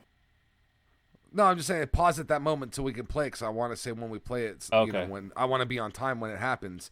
And then, Gotcha. like I said, this car pulls up, and it's basically the Mexican Peter Steele. Typo negative, fucking super tall, long dark hair, muscular guy, but he's Mexican. He gets out of the car and he starts walking towards the group. Now let's hit play. Boop. Now, years before Neo of the Matrix was dodging bullets the way he was, Mark Dukakis was dodging basketballs in the same way. Literally, yeah, dude. This dude is totally Mexican Peter Steele. He totally is. That's what I think. Yeah, dude. Dead on. Dead on. Good call. Good call. He's a little skinnier, but yeah. It's just, he is a little skinnier. He's wearing a button-up shirt. No, it's a zipper. It's a like zipper. Right here. It's one of those zipper shirts. Oh, it's a zipper shirt. Oh, there's no buttons on it. I think Peter Steele Peter Steele actually wore that shirt at one point in time somewhere. I think he actually wore that entire outfit at one time. He's got black jeans See, on. it's a zipper. He's It's got a the black zipper shirt that see? shows most of his chest. Except in Peter Steele's version of it might have been like, fishnet or something. Or like mesh see-through. That's true. Well, we find out that this guy, Mexican Peter Steele, is the cousin of Mexican Danzig. Pretty good band they could form. He has his own goons with him. Yeah, he's definitely goon squad by far. Yeah. Oh yeah. They all have vests on. Yeah, and what vests and like wife beater type shirts. Well, vests with no shirts. Like, Pinocchio? Like, That's what doing? the one dude I thought was wearing. That's why I called him Mexican Danzig, because he had a vest and I don't think a shirt on earlier. That's what the whole Mexican Danzig thing came from. And then he was wearing all black with the fucking cross thing on his neck the next day. So he was totally Mexican Danzig. That's what I thought it was. Yeah. Yeah. Oh, yeah. Well, we find out that they're cousins, and he actually, Mexican Peter Steele here, offers Mark Dukakis some kind of job about training these guys how to fight and be fighters. And, Mark's like, oh, well, I got to decline your offer, blah, blah, blah. And then we come to find out that Mexican Peter Steele is actually Brazilian Peter Steele. Yeah, that's a little more accurate. Yeah, he's Brazilian Peter Steele. Because he is a capoeira master. What are the fucking odds that this capoeira teacher is going to have a student whose uncle is also a capoeira master? You'd think the student would have said, oh, no, I know capoeira because my uncle, he's a master. Didn't bring it up once. But apparently, this little tiny capoeira martial art runs rampant in the ghettos of Miami, apparently. Miami. See, that's what Rick Ross should have been rapping about. Fucking capoeira fights, I would like to see our Brazilian Peter Steele fight the Shogun of Harlem in a fight. You know what I'm talking about? Like the dude from he fought Bruce Leroy in The Last Dragon, that movie. Yeah. Oh, fuck. Hold on. No, it's Shogun of Harlem. Busta Rhymes kind of like did a cosplay of him in a music video. Actually, if they remade that movie, Busta Rhymes would be the perfect. He might be a little old now to do that though. What was the name? Shogun what? He's the Shogun Shonuv. They kept saying the Shogun of Harlem, but it was the Last Dragon is the name of the movie. Barry Gordy's the Last Dragon. Yes. You're just looking for a picture of him? Hold on. Yeah. I mean, people are familiar with Busta Rhymes from back in the 90s. Did a music video where he basically dressed up as him. Yeah. Might have been "Give Me Some More." The music video. I don't remember. So basically, they start this capoeira fight, and Mark gets his ass kicked. I'm sorry. I think maybe he lands one strike. But Brazilian I mean, he doesn't. He gets a couple strikes in here, but the bad guys have their own little chant the power of their guy. It's almost like he feeds off their clapping energy. Mark Dukakis just doesn't have his music in the background to feed off his musical energy on that side. He needs them to like raise it up by 10 BPM. He's like, guys, if you just clap a little faster, I can get into this fight. And they're like, nope, this is what we do. That kick to the back of the head right there could probably kill someone in real life. Yeah, your fucking spinal cord. Yeah, Fucking, yeah. Especially with those cockroach killing boots on, those cowboy boots, the cockroach killers. Can I say his pants are too fucking high? Like, this bad guy has his pants like pulled up to here. Well, that's why he can do the moves he can, man, because he's got those Chuck Norris action jeans on, like, you know, they're extra high. Those are like action Keds though. They're not even jeans. I forget what they talk about. I think Joe Rogan talks about those pants, like on one of his podcasts. He's like, I can't believe I wore these fucking things. He's like, back in the night. He's like, I wore them like once and then never again. He had them. Like last. Yeah, they're like Capanucci's or something. I forget exactly.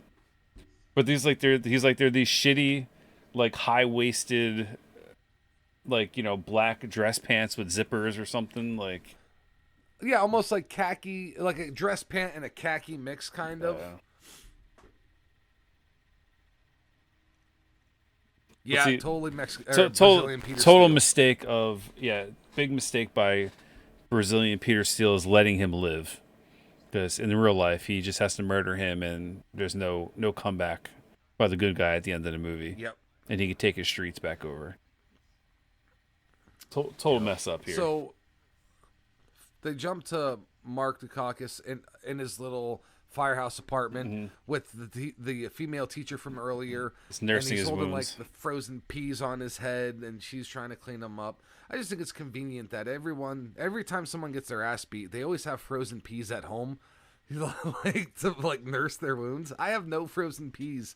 Or a lot of movies at this time too, they'll always throw a steak.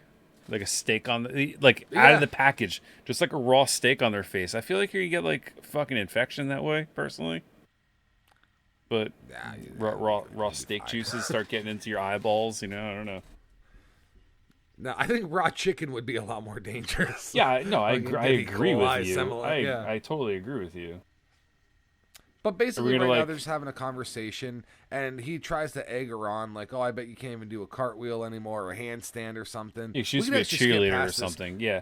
Well, I mean, she used to be a cheerleader, and then they're gonna start doing things, and he's gonna pin her down, and you know.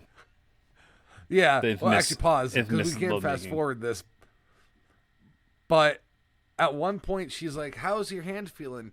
And he holds it up, it's bandaged, and he goes, "I don't know, I gotta test it." And earlier, when I watched this movie the first time, I immediately thought he was just gonna punch her in the face. Like, "Oh, I don't know, let me test it." Oh, it's okay. No, but he does like a one-handed, like, round off over the fucking, over the bed frame. The bedpost, yeah. Yeah. Frame, yeah. But then he tries to get her to do, like... He helps her. And then he like gets her to do some sort of a bridge. And then he fucking, like, I think he, like, folds himself on top of her and knocks her down and pins her down and gets all rapey. Not really, but, you know, they make out. Yeah. And, you know. PG-13 movie. If it was rated R, they'd have, like, a love scene right now. Yeah, but instead, the Mexican Harvey Weinstein's pretty athletic. And, he took care of that. Where are you at? 4704. They're in their training circle again.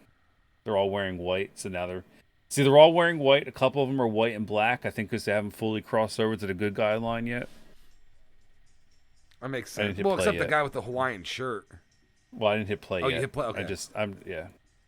Oh, shit. Instead of hitting play, I fucking moved it all the way. The bar to the beginning. I'm at 40... Oh, my God. I'm at 47:15. God damn it.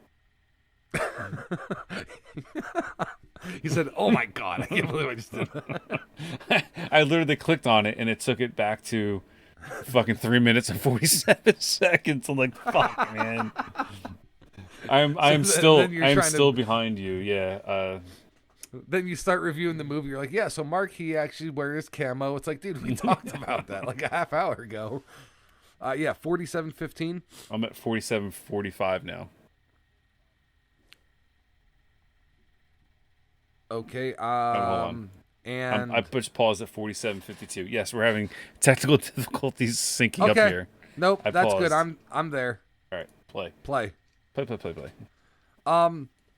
So yeah, basically, So she shows up the next day with the other student, the other teachers, and like they're trying to show that this course is trying to work. Yeah, well, you had the superintendent creeping on her. He's been trying to get with her, and he's like, why don't you just show up and check things out instead of blah blah blah. But he's really just trying to creep on her and hit on her. So you have Mexican dancing is now all white. He's converted to the good side now. Yeah, so he's no longer Danzig. That's for damn sure. But yeah, so you got like the teachers and the principal, and they're like, "Oh, these kids are out here beating the shit out of each other. Look, this kid just got a bloody nose. Like, this is what we want to be teaching these people, these kids." But he got a bloody nose, but he's not upset about it because like they're learning. Like, it was an accident. It wasn't on purpose. And even the one guy says, like, dude, if this would have happened in school, someone would have gotten stabbed or shot. So there is a progression. It's not like it's not working. This class is working. I can't think of any experimental type classes like this that actually worked and like lasted a long time. You know what I mean? I mean, just times have changed. They wouldn't wouldn't hold up. Like, I know in jail, like, in jail they have a lot of the people that train dogs, and they get real close to the dogs they train and stuff like that. And that actually helps the prisoners a lot. So, like, I know stuff like that has worked. But I'm just trying to think of, like, other, I guess some prisons have boxing. To a certain extent, that helps. Helps the guys get their angers out in a healthy way. You know what I mean? Instead of having, like, prison fights and shanking, you just get in the boxing ring and settle your differences, get some exercise. So now, do they have a TV crew in here, or are they just making a video for... All right. No, that was the news. Yeah. Like, the news channel came by, and they're going to run a piece that this school is starting to turn around some of their delinquents. And Mark Dukakis asks if he could do a field trip. The school bus they get on pretty much looks like if the Partridge Family parked their bus in Baltimore for the night. Basically.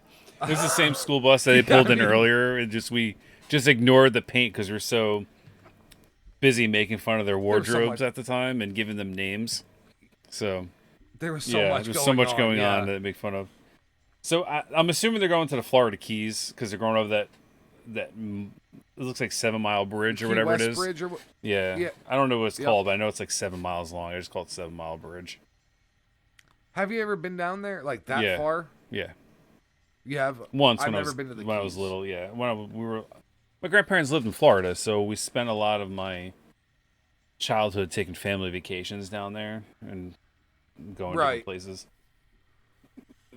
And it's kind of funny because this bus, Orlando and stuff, but this is kind of funny because this bus is like driving in. It's all like the sun's going down. It looked like they're, going down this road that's going to bring them to the Texas Chainsaw Massacre house and whatnot. Like, exactly what I thought when I watched this. I was like, this is turning into Texas Chainsaw real quick. It's turning into a horror movie. It's gonna be it's like Jeepers Creepers prequel. Where he's like going after kids and on the school bus in the dark. But they use capoeira to fight them off. That's the movie I'd want to see. We need to make this movie. That's the remake that this movie should be. Jeepers Creepers 2. No, Jeepers Creepers. Only the strong. Only the Creepers, the prequel to Jeepers Creepers. No, bad title. Only the Creepers, starring R. Kelly and fucking Bill Cosby. Yeah. None of them want to leave because it's all like dark and they hear like noises and animals and bugs because they're from the city. They don't even know like what's going on here. You know what I'd do if I was a teacher? Like, here, I'll make you guys feel a little bit more home. Bap, bap, bap. Oh, that brings me back. Here's some gunshots. Pow, pow, pow, pow. I brought some gasoline. Let's light the bus on fire. It's like reverse shell shock. Like, they need guns to bring them down,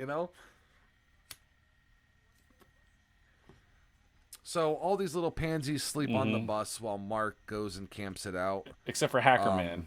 Hacker Man looks like he's about to go out, and then he gets scared shitless. He's like, nope, never mind. He tried. And then even the female teacher that went along with them stays on the bus with all these like 18 to 28-year-old You know how guys. hot it must be in that fucking bus and gross with all the windows up like that? With all those people Oh, sleeping in in the that Florida bus? Everglades? Yeah, that's what I'm talking about. It's probably smelled like swamp ass and nut fog the next Except for morning, this guy, dude, he's wearing his seriously. shirt on open, Mexican dancing here. I And never then they understood realize how how people in movies Then they wake realize up how beautiful the so beach quick. is, like idiots. Like Yeah. they're like, "Oh, this is what it was the whole You time." ever notice that? What? You ever notice in movies how quick people wake up? Like they're sleeping and they're just like, Yeah, because they're actors and You they're know? already awake. exactly. Because when I'm sleeping, I wake up, I'm like, off. And then someone's trying to wake Like, you up, you usually start punching them or pushing them away from you. Like, get the fuck away from me. Get off. Go away. Yeah. Leave me alone. The two guys all the way in the back are spooning. It's like, ugh. So yeah, they all get out. They walk the beach, or they walk through these like trail of woods. Skateboard kid, and I they're think, making has it his out. skateboard in his hand, trying to figure out where he's going to ride a skateboard on the beach. You know, if you ever get sand in your bearings, you know it's a fucking death sentence. Okay. Oh, the this Zoom is the Zoom song. Zoom song. This is the Mazda song. Originated in this piece of shit movie. Now it makes a little more. my Now it makes a little God. more sense. I remember this now, but it's like remixed in the Zoom thing. Yeah. Yeah. Well, I was thinking it was the Yeah. Well, I mean, I'm sure that's in here banana. somewhere. It's got to be all mixed in. It's got to be. Absolutely. That song is in every fucking Brazilian theme song. Those lyrics. Matter of fact, we can write a Brazilian song right now. Just say the words capoeira and banana way. Oh, and zoom, zoom, zoom. Obviously, you can't forget that. Now he holds the stick So like instead it's his dick and he instead lets of people jump limbo, over it. you have to do cartwheels over the stick. So the higher you can jump over the stick and do a cartwheel, the more kicking power you have. The more badass. That guy didn't even go over. He went on the side of it. What a fucking pansy. It's kind of funny because he's holding it at his squatting dick height. That's what I said. It's like now they're all trying to jump over his dick. Yeah. Hey, don't grab him by the waist. That's Yeah, weird. he's gonna do cartwheels into This the guy water. cartwheel. I mean, Yep. Ends up fucking. He ends up in Italy. He just keeps cartwheeling over the ocean. Oh, dude, he just Ooh, totally. that guy did a face dude, plant. Dude, yes, Wait, rewind. rewind. Rewind. I think Hold he on. was meant to do a somersault over the thing and just fucking face first ate shit into the. Hold on. I'm at 55:21. All right, pause at 55:21. So I'm gonna. King White Trash here that we were talking about earlier is going to run. There's no stick there anymore. Right? He was just jumping. No, Because no they were all stick. just doing. Yep. Yeah, they were all doing like their little power moves. They're you know, acrobatics. Yeah, and he looks like he's gonna do a Superman kind of jump into a somersault roll on the ground, except the roll never happens, and it looks like he breaks his neck while his face eats shit into the sand. In the surf community, we call this the scorpion. It happened to me one time. Oh, that your foot comes while up and skimboarding. yeah. I was skimboarding and I ran to jump on my board, but there wasn't enough water, so my board stayed where it was. And you my went body sliding, slid yeah. off my board, and then my legs bent up over my back and kicked me in the head. As soon as I saw this guy's chest hit the sand, I said, he's going to scorpion it. And I am not disappointed. All right. We're gonna play this again. Play 1, 2, 3. And it's a split second. And Oh boom! my god. Christ. Yo, you know YouTube, you can slow down footage like 20%, 25%. Yeah, I just Remind me to come back at 5530 because I want to see that in slow mo. What the fuck was this guy thinking? I don't know. Looks like a bunch of Now they're all army pitching they got tents. a little army surplus tents here. It looks like that's kind of what it looks like. All matching Yeah. olive drab green sleeping bags, and Yo, I don't know about you, but in a place like this on this beach, I want a hammock. I want to sleep in the fucking trees. hammock, man. yeah, hammock all the way. So, you know, the rat face hacker points over to Mexican Danzig, says staring out He's- at the he's water. sad- with, like, he's a sad 1,000-yard dancing. stare. He's acting like his best cat died. This is like Danzig 6 Danzig, not Danzig 2, you know? Very mopey. Danzig, we love you if you hear this. We're just, you know, if you watch this movie, if Danzig watched this movie, he'd be like, that is the Mexican me, you know? Like, very low I voice. spent enough money going to your concerts over the years and your Danzig Doyle reunion Misfit shows. And your actual reunion Misfit show at the Rock with the full band. You son of a bitch. Yeah, you have the right to fucking... I can make fun of you all I want. Still love you. So basically right now, Mexican Danzig is telling Dukakis, like, I'm from the streets, yo, and there ain't no future in this baby bullshit dancing. I strip cars and I do this because there's no other way. There's nothing else you can do in life except strip cars and sell drugs. Obviously, if you want to get rich quick, I mean, that's the only way to do it. I mean, you can get like $400 or $500 a pop for an airbag. An unused airbag? They're about $1,500 to $2,000 brand new. Christ. $1,500, $2,000. I didn't think they were that much. Yeah. Well, a few years ago in New York, that was like the next big thing. Like, do you remember even when, just like, rims, even just like Toyota thing? rims and certain stuff, like an actual factory rim on a car, if you were to buy it from a dealer and not a junkyard, you're talking like upwards of $1,000 for a fucking rim, even for like your basic shitty car. I'm not telling anyone they should be going out there and 16-inch rim. Yeah. Mm-hmm. And it doesn't matter about the lug nuts, especially if you don't have the right, the keys for that. There's ways to get around that. I'm not going to say absolutely. That you just hammer a socket onto it that's too small and zip it off and that socket's no good. You don't do that at all. So these guys, they get back from their field trip, and Danzig's cousin is waiting for him outside with his goons. And he's like, where were you last night? Peter Steele. Supposed to be working. Yeah. Peter Steele. Yeah. Brazilian Peter Steele. Trying to, like, intimidate him. Like, these cars had to be stripped. Where were you? And he's like, look, your family, but, I don't want to do this. He gets smacked. The Jamaican kid looks at him like he's going to do something, but he doesn't. And now, see, his brother is a drug dealer also. That's what he's referencing. He's like, you talk that shit to your brother, too? Yeah, saying Jamaicans are weak. It turns out the Jamaican Muppet is the older brother of this black guy. I didn't know that in the beginning of the movie. I just thought it was like... He said his little bro, but you didn't know he actually meant his little bro. He actually says that in the scene. Brother. Yeah, he says, my little brother needs to, come back to war, whatever. But he actually meant his little brother, even though... Yeah. You just thought he meant brother as in because they're the same color, basically. Yeah. So, Brazilian Peter Steele sees the girlfriend on the bus, and he's like, oh, I'll let you have the kids if I could have her, which, obviously, that is a Peter Steele line. Yeah. I'm surprised it's a fair Peter Steele trade. Yeah, I'm surprised he didn't sing her, like, sweet down and baby, you know what I mean? Like a deep Peter Steele song,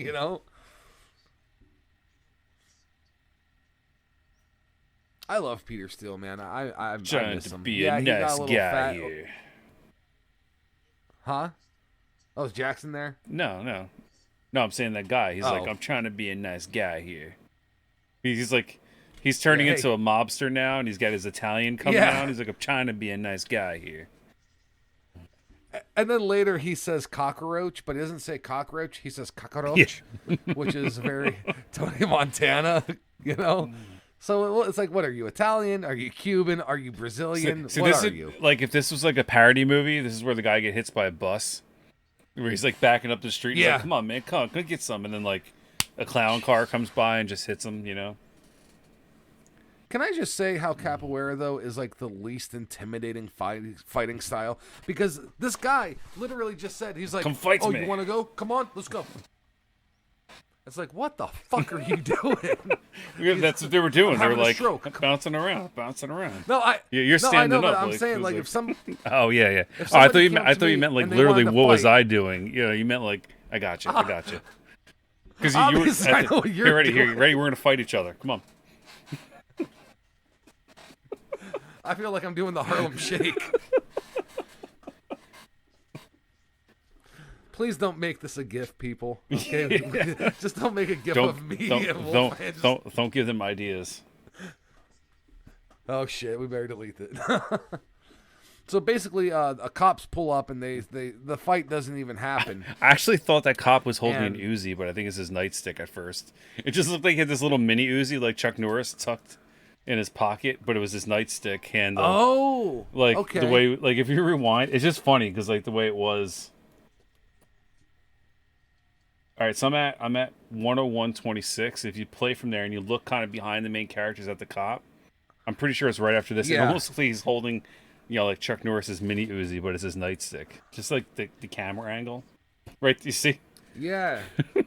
Like quick as he's walking by, like right before it, just looks like he has a gun. It was just kind of funny.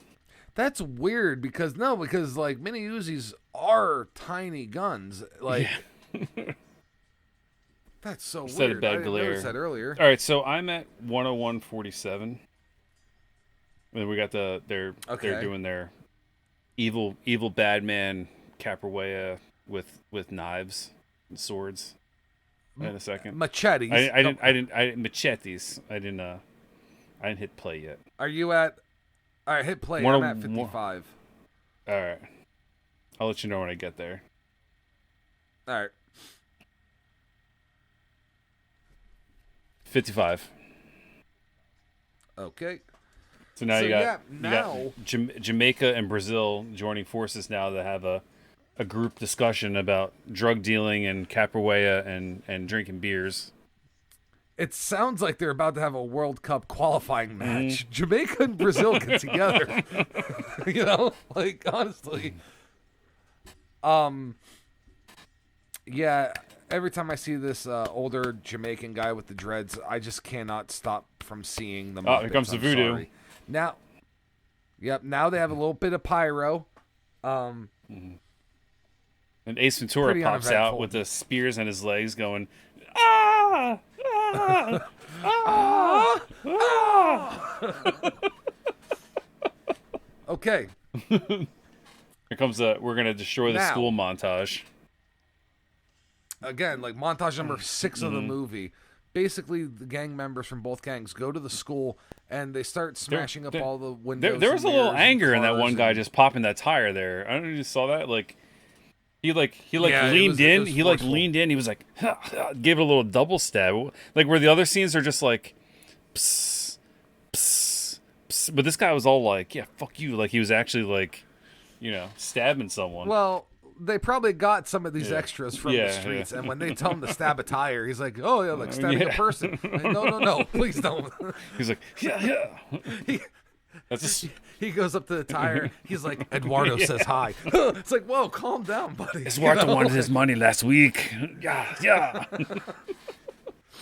But Caribbean necktie to the tire. This van is pretty sweet though. This black van hidden behind them.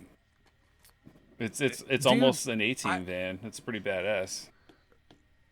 Listen, I know it's like a pipe dream, but if we get massive in a few years, I want to travel the country in a van like that. Like, yeah, some people rent a RV.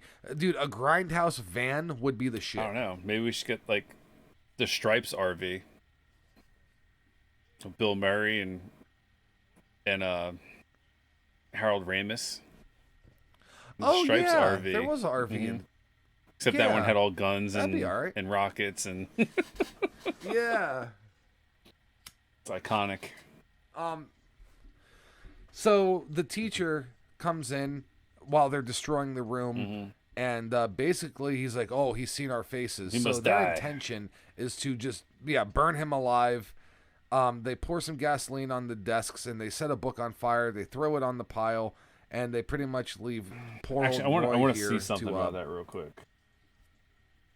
I want to pause it on that. Pause? I want to see what that book is. Oh, it's a social studies book. Yeah, but specifically, looked like it was like a American history. It had a big American flag on it. I wonder if our director was trying to make a statement with that book. Like they always do like little stupid things. You think it was like smart enough to do that? I doubt only this.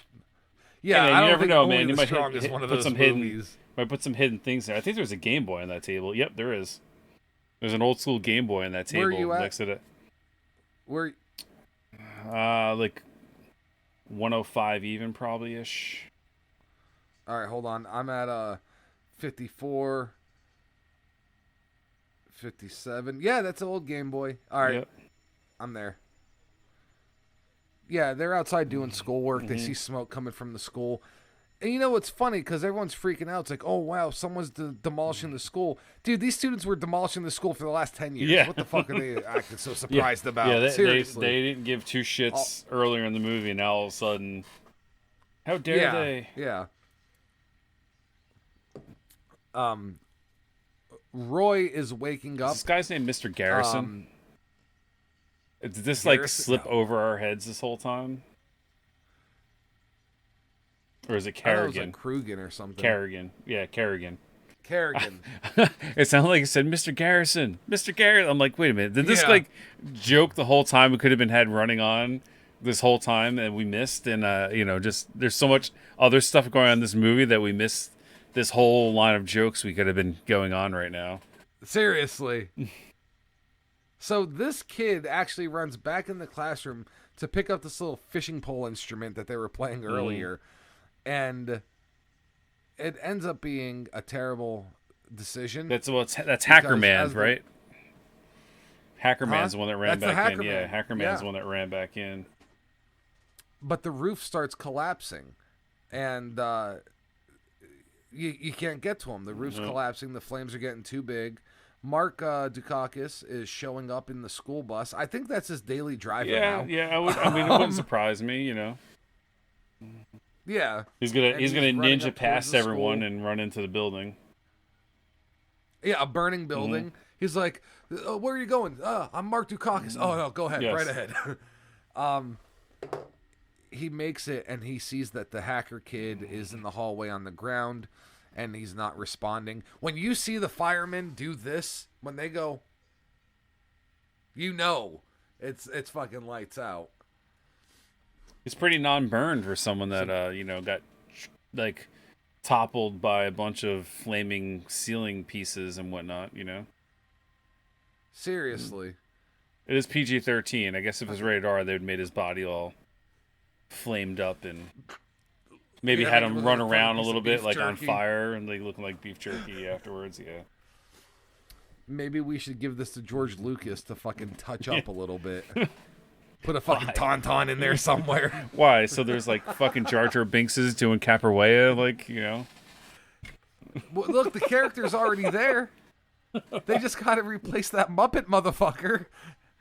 How about Jar Jar basically who he Binks is. versus the Muppet motherfucker? Maybe Jar Jar's a good guy. Even though we Dude, how is it that both Jar Jar- secretly think he's evil. We think he's actually the master plotter of the universe, of the Empire. So How has Jar Jar Binks made it into like more than 3 of our episodes? Quarantine? our first episode ever when we talked about Exorcist. The first episode. Yep. This one. Like, that's like the last motherfucker I want to talk about. I just find it funny because of how bad he is. I know. That's what I'm saying. Like, it always gets brought up. I mean, it is what it is. So, the principal pretty much cut the the whole program now. program, the Yep. capoeira program. It's over. And as Mark Dukakis Mr. is Stevens, being escorted off the Mr. property. Stevens, where are you going? What was Give me a second, man. fuck. Don't you know who I am? So like Mr. Rent-A-Cop with his fucking aviators there gets in his face like, That is a tough strong guy. cop stash, though. Yeah, that's what I'm saying. mustache, He's like, that- yeah. And we didn't say this earlier, but at one point with it being so successful, they were actually talking about getting rid of physical education, gym, in favor of what they were doing. So the gym teacher actually wasn't too keen on that. So here he had a couple little words for Dukakis, and it is what it is. I liked my junior and senior year of gym class. We had archery as an elective. Really? Yeah. You imagine trying to do archery in school now, you'd have like dead kids. I'm not trying to make like a joke. Oh my god. No, there would be some absolutely. fucked up Or shit you'd have probably going parents down. freaking Yeah, out. parents freaking out that You're teaching my kid how to use a weapon? Mm-hmm. Yeah, because all those school shootings with the fucking crossbow every year, yeah. Not even cross. It was just See, regular Mexican, recurve bows, but yeah. Yeah, regular, Yeah. right. So now Mexican Danzig is wearing his vest without the t-shirt. Mm-hmm. So Back to Mexican Danzig. Looks like he's back on he's the back dark, on the dark side. Yes. Back. Yep. The dark side had cookies, Never so got he went rid of back. He never got rid of the cowboy boots, though. No. Thank God.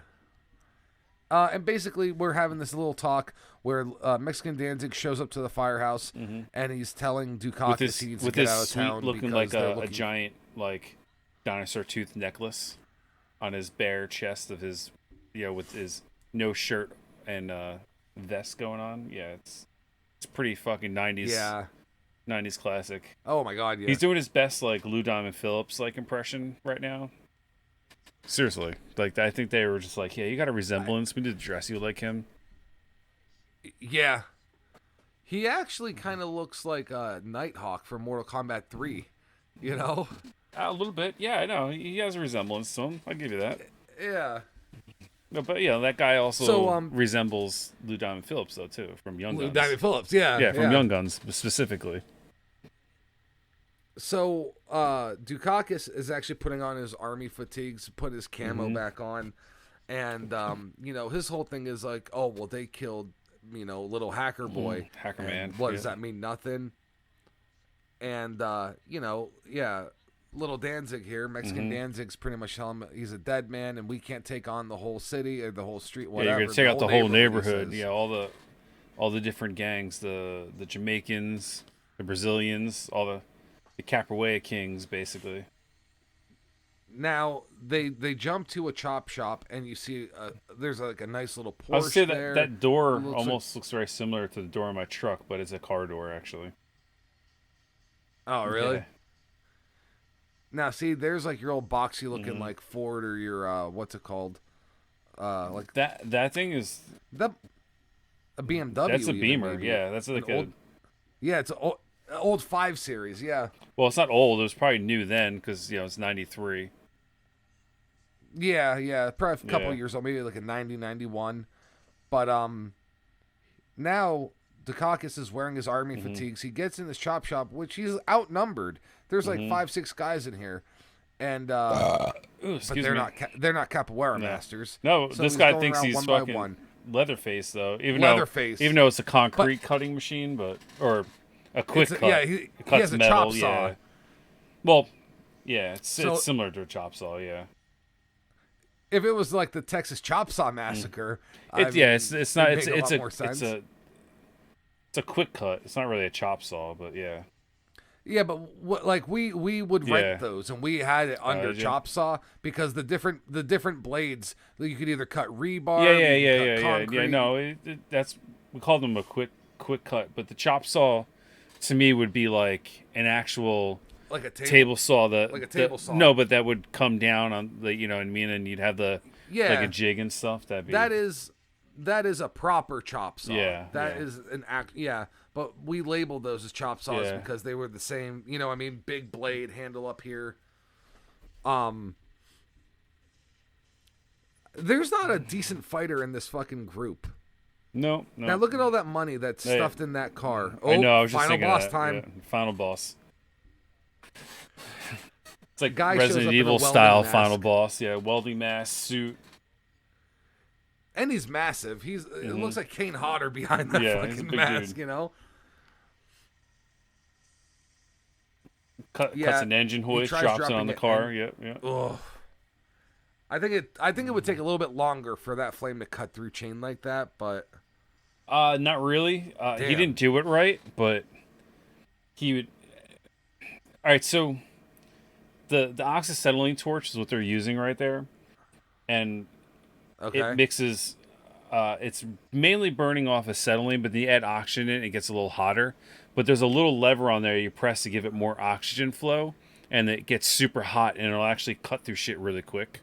But that's where you get you see a lot of those. You hear like a psss when it's cutting. That's the extra oxygen going through, and it's literally blowing the molten metal, like it just blows it out like real quick. Like it would actually cut through those chains really quick.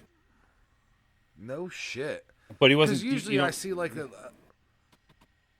No, he because just wasn't doing it I right. see a tiny blue flame on it. That's a plasma that cutter. Like wide open. You're thinking of like a plasma cutter where it doesn't have the flame coming off and whatnot. Okay. See, but he turned the acetylene up on this, so it made the flame come out further. You can turn it back and dial it back where it's like the flame is only like yay big. Yeah, like a tiny one. It's a little more. Yeah. This is the scene. This is the scene. Yep. Look at.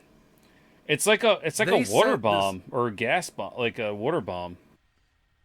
They you set can this compressed inside air. A car on fire. Yeah. They set it on fire. They throw a gas can in there. They run away, and it does explode, but not a single flame shoots out. It could have been a compressed air with dirt or dust to make it cloud up like that. You know what that is? That car was an Acura. It was an Acura, really? Oh, all right. Yeah. The one that we were talking about earlier. Like, yeah. Brazilian Peter Steele shows up to the chop shop. He sees everybody's either dead or knocked out or incapacitated, whatever. And he's like, we got to get this bandito. What is that, a Ford Ranchero? I think so. I was looking at the blue one. The blue one's an actual car that was chopped up, I think. And then the yellow one looks like a Ranchero. Yeah, the yellowish. I think it is a Ranchero. Yeah. Because I don't think it's not an El Camino. Because the El Camino's bed is a little different. Yeah. And that's the thing. Like everyone, when they look at vehicles like that, they think El Camino. Ford had a version of the El Camino called the Ranchero. Yeah. See, that's like a. The blue car is like a Mustang or something. It's like a Mustang cut, shot with the chop topped off, and they look like they put a pickup bed on the back of it. It's like one of those. That's weird. Like those like 93, 92 Mustangs, like the hatchbacks. Yeah, the like ones. the SVT the fastback ones. Yeah, I forgot what they. Like there's a name for that. It's not Fox body. That's the. Is it, or is that that's like Camaros? The Camaros or something. The 70s was the Fox body, I think. I don't know. Basically the Mustang before the 94 body change, where like Vanilla Ice, that was like style. A 92, 93, 90, 94. And they cut off the top, and it looks like they extended the back end of it. I don't think they extended it. I think it's just the way it was. Just having a bed put on it? No, and they just put the way it sits. They might have been able to just like put a little Ranger bed or something on it, like custom. Yeah, that's what I'm saying. Yeah. Like they cut it and they put a bed on it. No, there's no bed on it. I'm talking just a tailgate. They just put a tailgate in the back. It's still the Mustang line there, I think. Because like, you just chop the top off. No, because if you take the whole roof off, it just makes it flat. So now it looks like a bed. You get what I'm saying? Oh yeah, because there's no trunk. There's no yeah. It just looks like a bed so now. And they weird, just put or it's the bottom, it's the bottom of the hatch, and they took the top off and they made it fold from the bottom up instead of top. You could do crazy shit if you got talent. You know what I mean? Like. Yeah, like fabricators and stuff like that. Oh yeah. Yeah, it is a Fox body. Yeah, third generation, produced from 78 to 93, being built on Ford's Fox platform. It's a Fox body Mustang. I thought so. Yeah, but the Fox body went through some different iterations because like an 82 looks different than a 93. Yeah, not much different. They're all very similar though. But that's 78 to 93. I just looked it up. Yeah, that's what I said. It was like it started in the 70s, I thought. Yep. And then what was while you're there, what does the 94, what do they call that one from 94 to like 2004? I don't know. I closed the window out cuz I wanted to watch the gang fights here. Yeah, look, there's that car again. Yeah, I know. Did you see it? Yeah.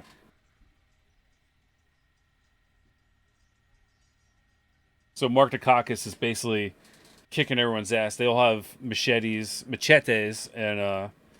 bats and pipes and stuff. And he's just got a pipe, and he's trying to battle off like 40 dudes, 30 dudes, like, and he just gets snuck up from behind from the water by some guy. Yeah. So now you have your Muppet coming in. He's like, he wants him alive. He wants him alive. Get off him. Yeah, because they're all just like jumping on him now. There actually was a cool scene that we didn't talk about because we were talking about the damn cars. But at some point in a backyard, somebody hung like 30 white sheets in a backyard to let them dry.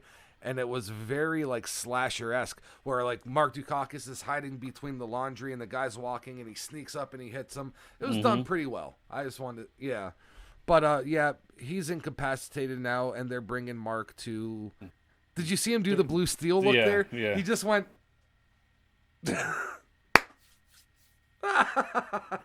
It's like they're a war party coming back from a victorious battle right now. They're all chanting and hollering. But we have all the White Rangers. Yeah. This is like the most ridiculous thing because like, do you notice his class has grown now? It seems like there's more kids than there was originally, by at least 5. Well, originally he said it was 12. Was there that many? Said it was the worst 12. All right, but it's more than 12 there. You think so? You know what I mean? Maybe no, it's probably 12. Well, it's funny. This dude's laugh is hilarious though. He's like, "Oh, we're gonna come rescue our teacher," and he just starts cracking up laughing. It's an amazing laugh, dude. It's so funny. This other guy. So awesome mullet guy from earlier comes up and slaps one of the kids, and then he just like roundhouse kicks him, like crescent kicks him in the face. It was like, oh my god, dude, look at Pete. Look at Brazilian Peter's vest. I know. It's amazing. It's terrible. Literally, he took the ornaments off a Christmas tree and super glued them to a vest. Oh yeah, by far. Jesus Christ. So basically what they're doing is the students show up. Whoa, you tough shit now? Whoa! Whoa! Come on, right here, right now. So the students show up. Somehow they knew where this was all going down. The students show up. They're all wearing white. I guess they thought they were going to a Klan rally. And they try to protect their teacher. And then Mark says, look, you versus me, 1-on-1. And if I win, winner takes all, whatever. Basically. Winner takes all. We finish it. Right. But Dukakis already had his ass beat by this guy in the beginning of the movie. He didn't have the power of his music, though, Rob. I mean, Gray. Sorry. God damn it. Do that all the time. I break the fourth wall. Look, I know, but I try not to. I know. Santa Claus isn't real. The Easter Bunny died 30 years ago. My real name is Rob. Those are the 3 mysteries of life. Wobble. Sorry. Yeah. Well, we'll delete that episode. Don't worry. It's your favorite movie, though. Oh man, that was a cheap shot, man. He tried to cut his wrist off. You see that? Cut his hand right. He was like, they're holding swords. That just sounds really bad. They're holding swords. Like he's like, wah! Yeah, like they're holding like phosphorus swords because every time they touch swords, there's sparks. Yeah, that sounded gay. Every time they touch swords, they sparks. I mean, I imagine that's what happened. If we were to touch swords, it would just spark and the world would explode right now. That's why it would never happen. Yeah, I'd have to hold off on that. That's why it'll never happen. You know what, though? These guys are using the machetes as they're doing the capoeira, and they are very skilled swordsmen. You can see, especially Dukakis, like, very good. I would like to know what other martial arts disciplines he is known for besides capoeira. I'm assuming his parents' martial arts, so he's got to have some kung fu and maybe some sort of karate mixed in, Yeah. Oh, Muay Thai. Yeah. I think it said he trained some Muay Thai. Yeah. Yeah, he's a very skilled martial artist. He's not like a joke fighter. You actually believe him when you see him fight. I'm not saying he's going to be a badass and go beat up a bunch of people and run through them, but there's a difference between watching people are like just athletic and got taught something within those couple months before the movie compared to you seeing people do stuff that you can tell they've been training for a long time. Yeah. You know what I mean? Look, that was that leg takedown that you were talking about earlier. Did you see that? Yeah, it's just a body scissors, a little different, but yeah, it's similar. Yeah. So you got this big circle, and you got the bad guys group, and they're all singing their little song and dance. And Mark is getting his ass kicked pretty much. Those are pretty sweet knees he threw in there, though. And then he almost threw like a... Oh, gave him the almost people's like elbow. a people's elbow. Yeah, pretty much. Yeah, that's what I was about to say. I'm like, he almost gave him like a people's elbow there.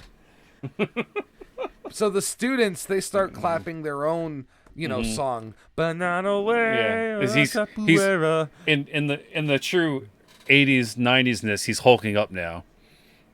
He's got his... Basically. He's hulking up. He's getting going. Whether it's WrestleMania or Evil Dead 2, there's always got to be a... He's got the top rope and he's shaking it like the Ultimate Warrior right now. He's hulking up. He's kicking ass. Now all the bad guys have stopped talking. They've. Oh yeah, because their music is no longer winning. His power is lost. Some of the students see someone pulling a gun. They're keeping it going. And then a couple of them see a guy pulling a gun that he's going to get shot. So they're stealthy ninjing themselves around. All right. Did you see how many times he got kicked in the face, though? Hold on. Pause real quick. Just pause. I actually, I'm rewinding it a little bit. You're coming up because these guys have guns and they're going to pull them out on your teacher, right? How do you attack the guy if you're going to do this? How do you go after him? Seriously. So you're sneaking up behind a guy who's got a gun. You need to disarm him. He's going to pull it on your teacher. First thing I do, I flick him in the ear. You're an asshole. That's what he does here. That's not what you don't. No. Honestly, I sucker punch him. If the guy has a gun, first thing I'm doing is a right hook right around their head in the jaw. I might even dabble in throwing a fucking swift kick to the balls from behind, honestly. Yeah, but you want to make sure that if their butt cheeks are clenched, you're not going to hit those balls. And they're watching a pretty hard fight. Like, if I was standing there watching that fight, my butts would be clenched. I'm just saying, you can attempt the little hook to the front to get those balls, and then you can throw like a rear naked choke right after. You got to do a scoop. Yeah, when you kick in the balls from the back, you have to get those toes up. You got to have that yaw control. But I mean, you need to hit something that's gonna really do some damage because he's gonna turn around. He's got a gun. You don't walk up and flick the guy's ear and go, "Hey, yo, I'm right here. I'm gonna get you." I'm like, Jesus fucking Christ! I can't believe they wrote that in there like that. Now wait, I'm at 12526. 12549. I'll back up. Yeah, because there's something I want to count. Okay.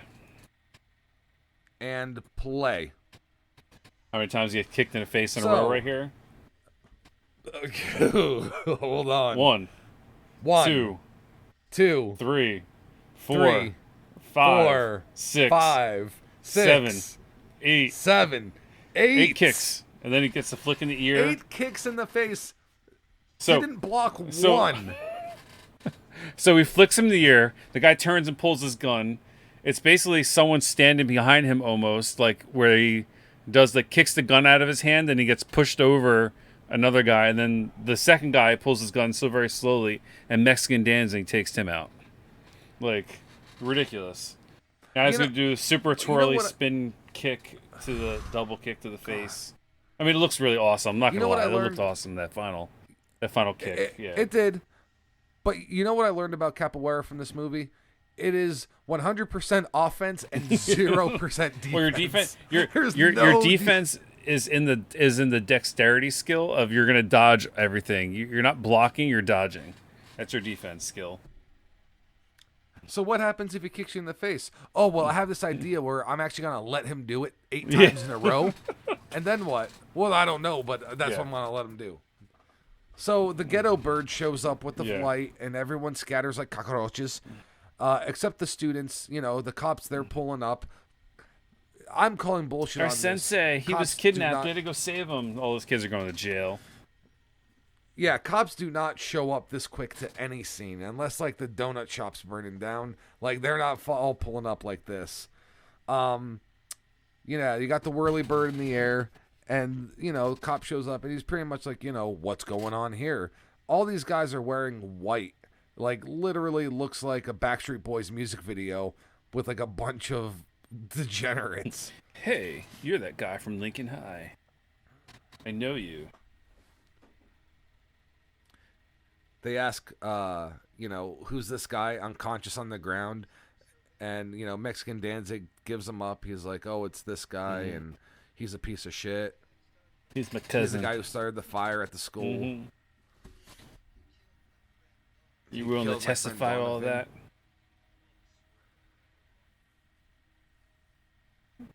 He just signed his death warrant. Yep. Fucking snitches get stitches, motherfucker. You don't own this neighborhood anymore. Which is one reason I don't understand. Tekashi 6ix9ine just got out of jail a little bit ago. He got out of jail? I thought he was like in jail. Overcrowding and COVID. He got out early. Oh, yeah? Okay. And he made a music... Yeah, he's on house arrest, but he made a music video from his house. And people are like listening to it. I'm like, dude, how are y'all going to just act like this guy didn't rat out everyone under the sun? Oh, he's gonna be dead. Yeah, someone's gonna murder him for being a rat. He was probably in protective custody in jail. Now he's on house arrest, and you know how that goes.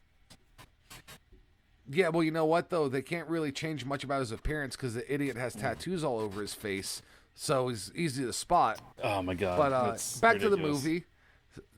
They go to graduation day. And actually, all the students are graduating, including the bad kids from the capoeira class. They're all getting their diplomas. All right, you talk about the end of this. I really have to pee. I'm sorry, audience. I'll be right back. Yeah, do your thing. No, I'll break it down. Yeah. So they give a round of applause to Mark Dacakis' character. Obviously, they show a few people on screen that were against it in the beginning of the movie, and you would think they would be like clapping now because it worked, but they're still acting like snobs.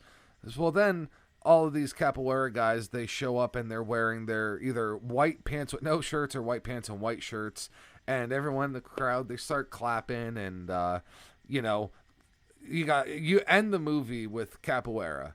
They're doing the flips, they're doing the tricks, they're doing the this and that, I mean, if you've never seen capoeira, like you've never seen this particular style of martial arts or whatever, it is very impressive, especially when it's choreographed well. But if you've seen it before, it's kind of just like, you can point out the real stuff from the fake. And here's the thing. This is a real style of martial arts. People do practice capoeira. People do use it in fights. We talked about that in part 1 a little bit. But you could see the heavily choreographed stuff in comparison to what actual capoeira looks like. So yeah, they're just running around doing flips and kicks. Basically, I think that's how the movie ends. Oh yeah, wait, no, they ask Mark to come out. Mark's wearing his khakis and his tie and stuff like that. And he starts doing capoeira with the students. They're in like the gym. And like I said, he's wearing khakis and a tie and a shirt. And these are the people from Brazil, if you notice, from the beginning of the movie. Yeah. Yeah, they were able to travel back to the States to be able to do this demonstration. They even had a girl doing capoeira, which you don't see in the entire movie until the end. Well, these are the people from Brazil, so I'm assuming it's... Right. Yeah. And then fade to black, credits roll. Only the strong 1993. Yeah. That about covers it. All right.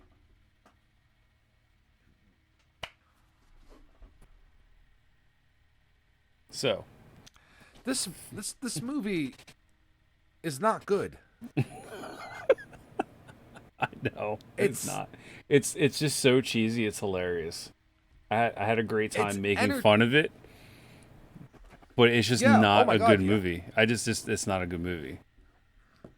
It's as entertaining as being able to sit with a few buddies and being able to poke fun at something. That's where your entertainment's going to come from. But like a random afternoon by yourself and you decide, oh, what's this on TV? You will not have a deep, enthralling experience with this movie. Unless you're like me, because you like to just laugh at stuff even if you're by oh, sorry, let me stop yawning. And I said, unless you're like me and you like to laugh at stuff even by yourself, you'll get a kick out of it. Like I can make fun of and laugh at a movie myself. I can do that.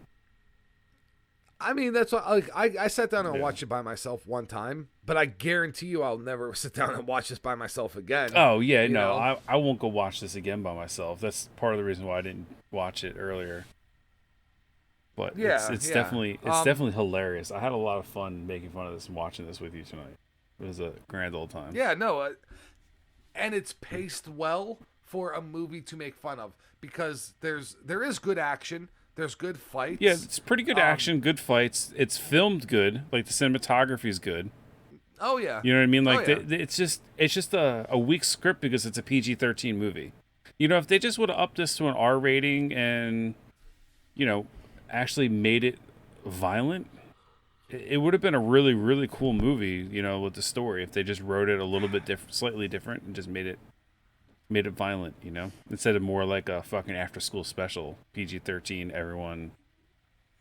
But I think that the audience they were shooting for was the demographic of the kids between 10 and 15. Probably between like I would say between 8 and 17, like between like your like elementary through they got rap. They got rap music. There's a skateboarder. There's a Game Boy. They're doing this crazy breakdance. You know what I mean? Like, it's all they hit all the demographics of the kids, you know, in real life in this. Yes. They made sure they had one of every type of kid. Well, and like to be honest with you, when I actually thought capoeira was cool at some point, it was in that age demographic when I was like 13, 14. Now, after being exposed to way more fighting styles and true fights, actual fights, it doesn't impress me as much. I will say it's very impressive how athletic these people are. It's very visually cool to look at, but it's not impressive in an actual practicality standpoint. Yeah. Like you can appreciate the athleticism, you know, the acrobatics and all that jazz, but it's just, you know, you realize it doesn't really hold up in an actual fight. So, instead of asking the question, which I always ask, I basically already know your answer. The one thing you change about the movie is shoot for the R rating. Mm-hmm. Should make it a lot more violent. Honest to God. Yeah. Everything else actually works. Yeah, I don't think I really changed. I don't change the cast that much, really. I don't think I change it at all. I kind of leave it the way it is. No. I think it's diverse. It's a good cast. No one's like a really terrible actor. It's just a lame PG-13 script. You know, it really is. And the scenario of we have to save the school or we have to save the camp, it could be in a rated R movie. It's not a kid's scenario. No, there's plenty. There's plenty of rated R movies like that. There's plenty of them. That's what I'm saying. Like, you don't have to change that, but if you want to appeal to an older audience who's going to appreciate it, you got to have more on the line in terms of one person died in this entire movie. Yeah. And it wasn't even from a fight. He died in a fucking fire, you know? Yeah, and it was Hacker Man, unfortunately. Yeah. I mean, look, before I give mine, I'll say on IMDb this has an average rating of 6.7, which it's got a very high average. Pretty rating. high. And on Rotten Tomatoes, the tomato meter, which is the actual critics, it's not listed. It's at 0%. But the audience score from 6,846 ratings is 77%. People are giving this a 7.7 out of 10. You know what it is? It's nostalgia factor, and I'm sure a lot of people haven't seen it like since they were kids. You know what I mean? I believe it. It's all nostalgia factor, or when they were younger, or maybe they saw it again in a group setting and they had fun with it. Because, you know, we'll get into like how we'd rate it. I had I give it about a 7. Us joking and laughing about it. It's about a 7. It could be higher depending on more people, you know, you can riff on the movie or not. But as an actual movie, it's lucky to get a 5 for me. Yeah, I was actually gonna say it's probably a 4.5. Yeah, because yeah. it's like right below average. Yeah. Um, Actually, I would probably say profession. it's probably about average. Yeah, somewhere between a 4 and a 5, somewhere around there. I wouldn't go over Yeah, 5 I as a mean, real just movie because it's literally just an average movie. It didn't have a lot of greatness, but it didn't have a lot of super shittiness either. It's just an average entertaining movie. well, like basically when you told me about this movie a couple months ago about you said it's a movie about capoeira. Like yeah, it's about saving a school. It's about but basically it's a vehicle for capoeira. And if you come into the movie like that, yeah, it's fine. But actually sitting and listening to the story and all that, it's not the same. It's a generic Some save whatever after school special. A few top critics did rate this movie, and their average rating was a 2.5 out of 10. So for like the cinema, like like the snobby critics out there, and that seems about right coming from them. Yeah. I give it a little more credit. I know what's involved in making a movie, and between the shots and the soundtrack, choreography, the acting, like it's all especially a niche movie like this in a way with the topic. Because if you don't get like they had the right stunt people, they had the right stuff to make it look cool. Granted, yeah, the guy said the fight scenes could have been better. I agree, they could have been better, but that comes from the lack of violence in the movie. I think that's what it really boils down to. And they had some fucking idiot guy that doesn't even practice the art as a coordinator, a technical advisor, or whatever. Technical advisor. I feel like he probably didn't do any of that. I feel like whoever was acting in the movie, they put everything together. Probably. You know what I mean? Yeah. Like I don't think the guy. I think the guy just collected a fucking paycheck. Honestly, I feel like he was a waste. And to be honest with you, a lot of advisors on movies only go there to give their opinion on something that's already written, or you know what I mean. So he didn't have an important role. So for the director to actually put some blame on him, kind of might be a little fucked up. It's a scapegoat. You know what I mean? People probably trash the movie, and he's like, "Well, I'll blame this guy," especially now because the truth, supposed truth about him is coming out. You know what I mean? He's a scapegoat. He's a fraud. Yeah, he's a scapegoat. We'll blame it on him when really he probably was like, "I've been in the shit. I'll tell you how to direct the ending of this movie." You know what I mean? That's probably like. It is very blood sporty. He's like, look, in real life, what happens is a massive crowd. There's fire. Gotta be fire. Yeah. So he told him about the voodoo ritual in the middle. Yeah. He probably got cut out.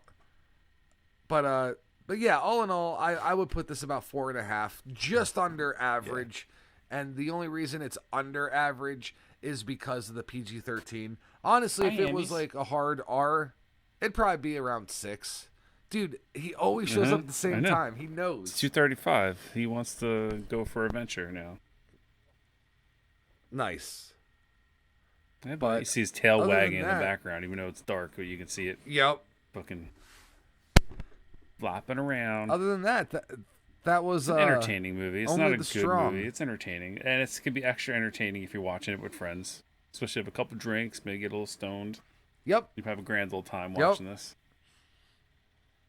And ladies and gentlemen, this was our 18th episode of GrindHaus on 42nd Street.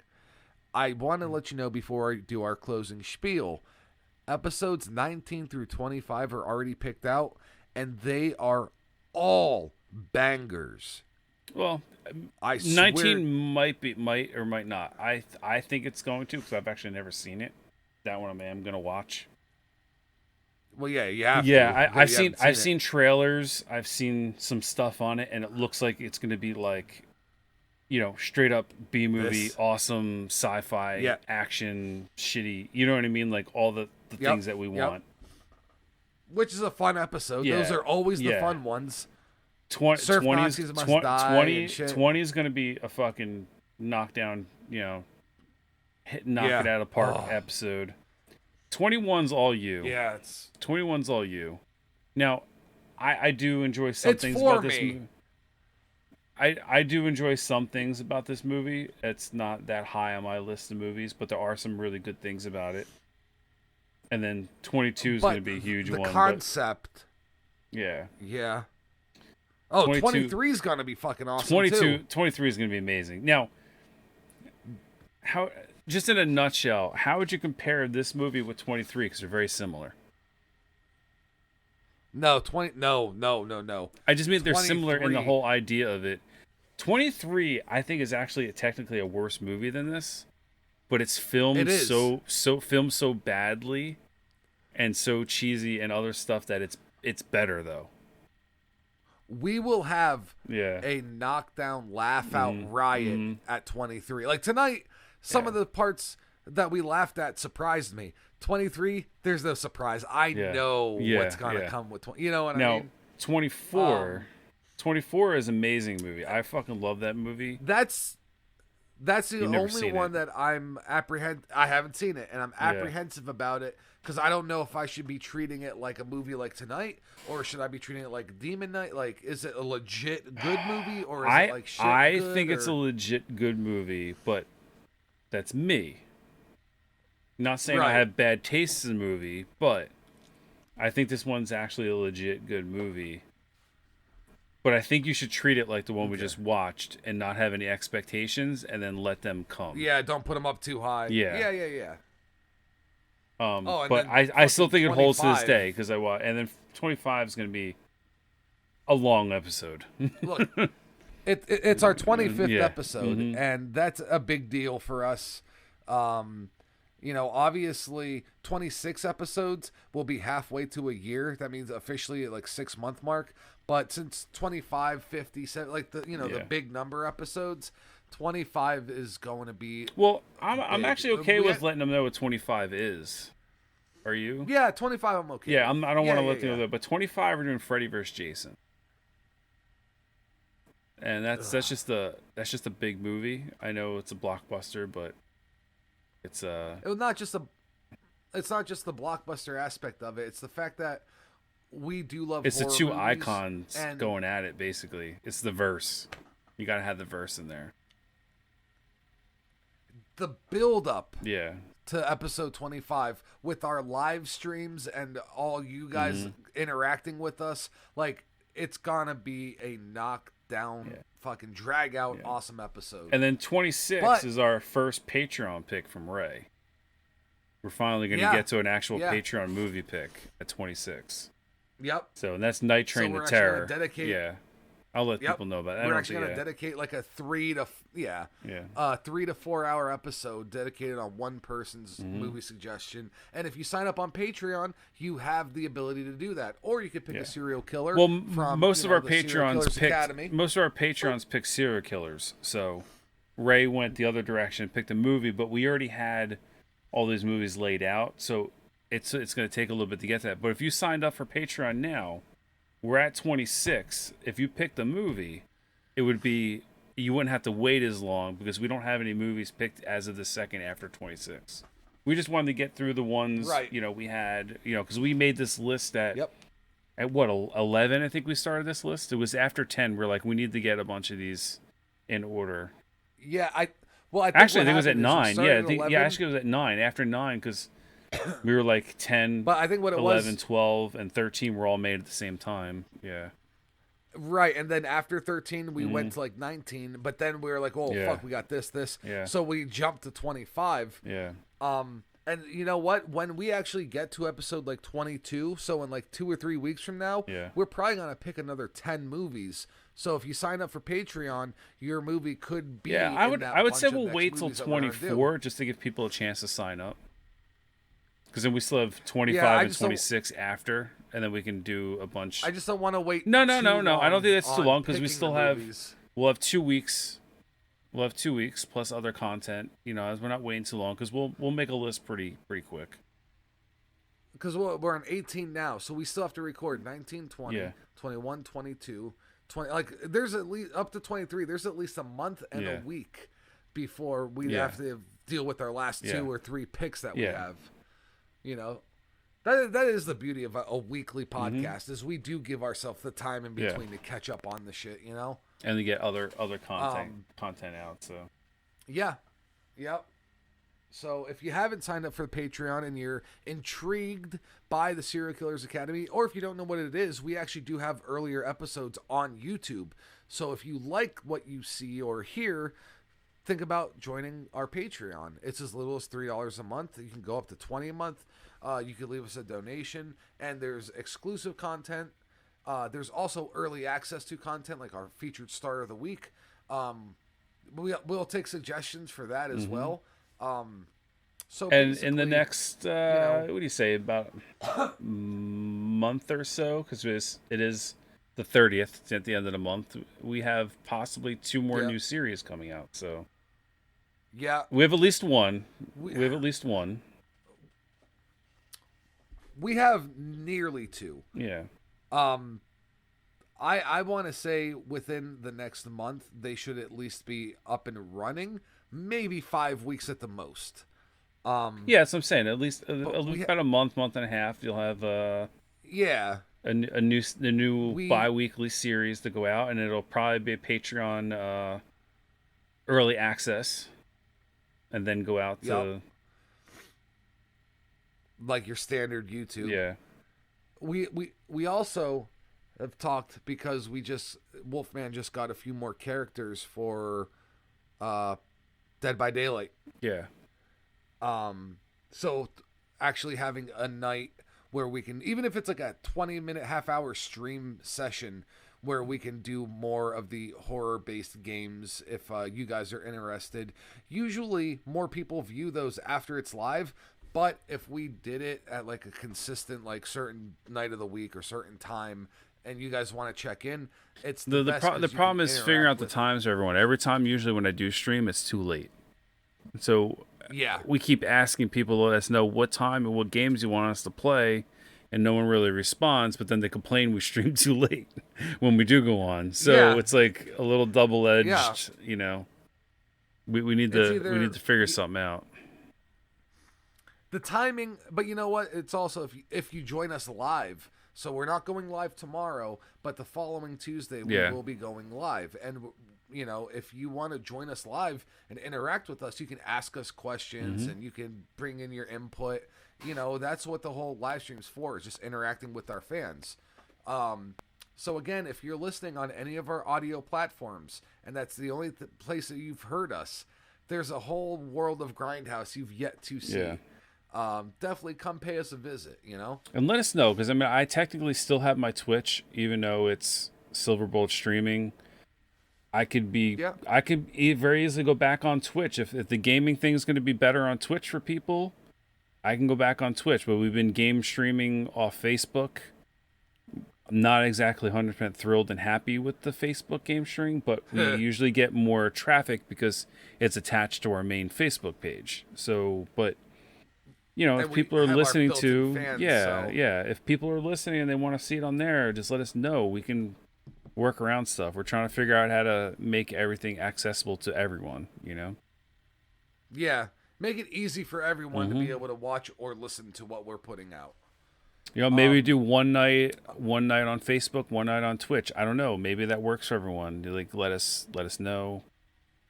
You know, we'll figure something out. Or if you're on Facebook and Twitch, then you got 2 nights of gaming content. You know what I mean? Like, it's a win-win. But other than that, guys, I hope you guys enjoyed Gore's Pick of the Week. Again, check out all of our social media. Check out Patreon. Check out YouTube. And if you want to just stop by and say hi, we're always here. I am Gray. I'm Wolfman. And we hope everyone enjoyed it. And thank you again for watching and listening. GrindHaus out. Bye!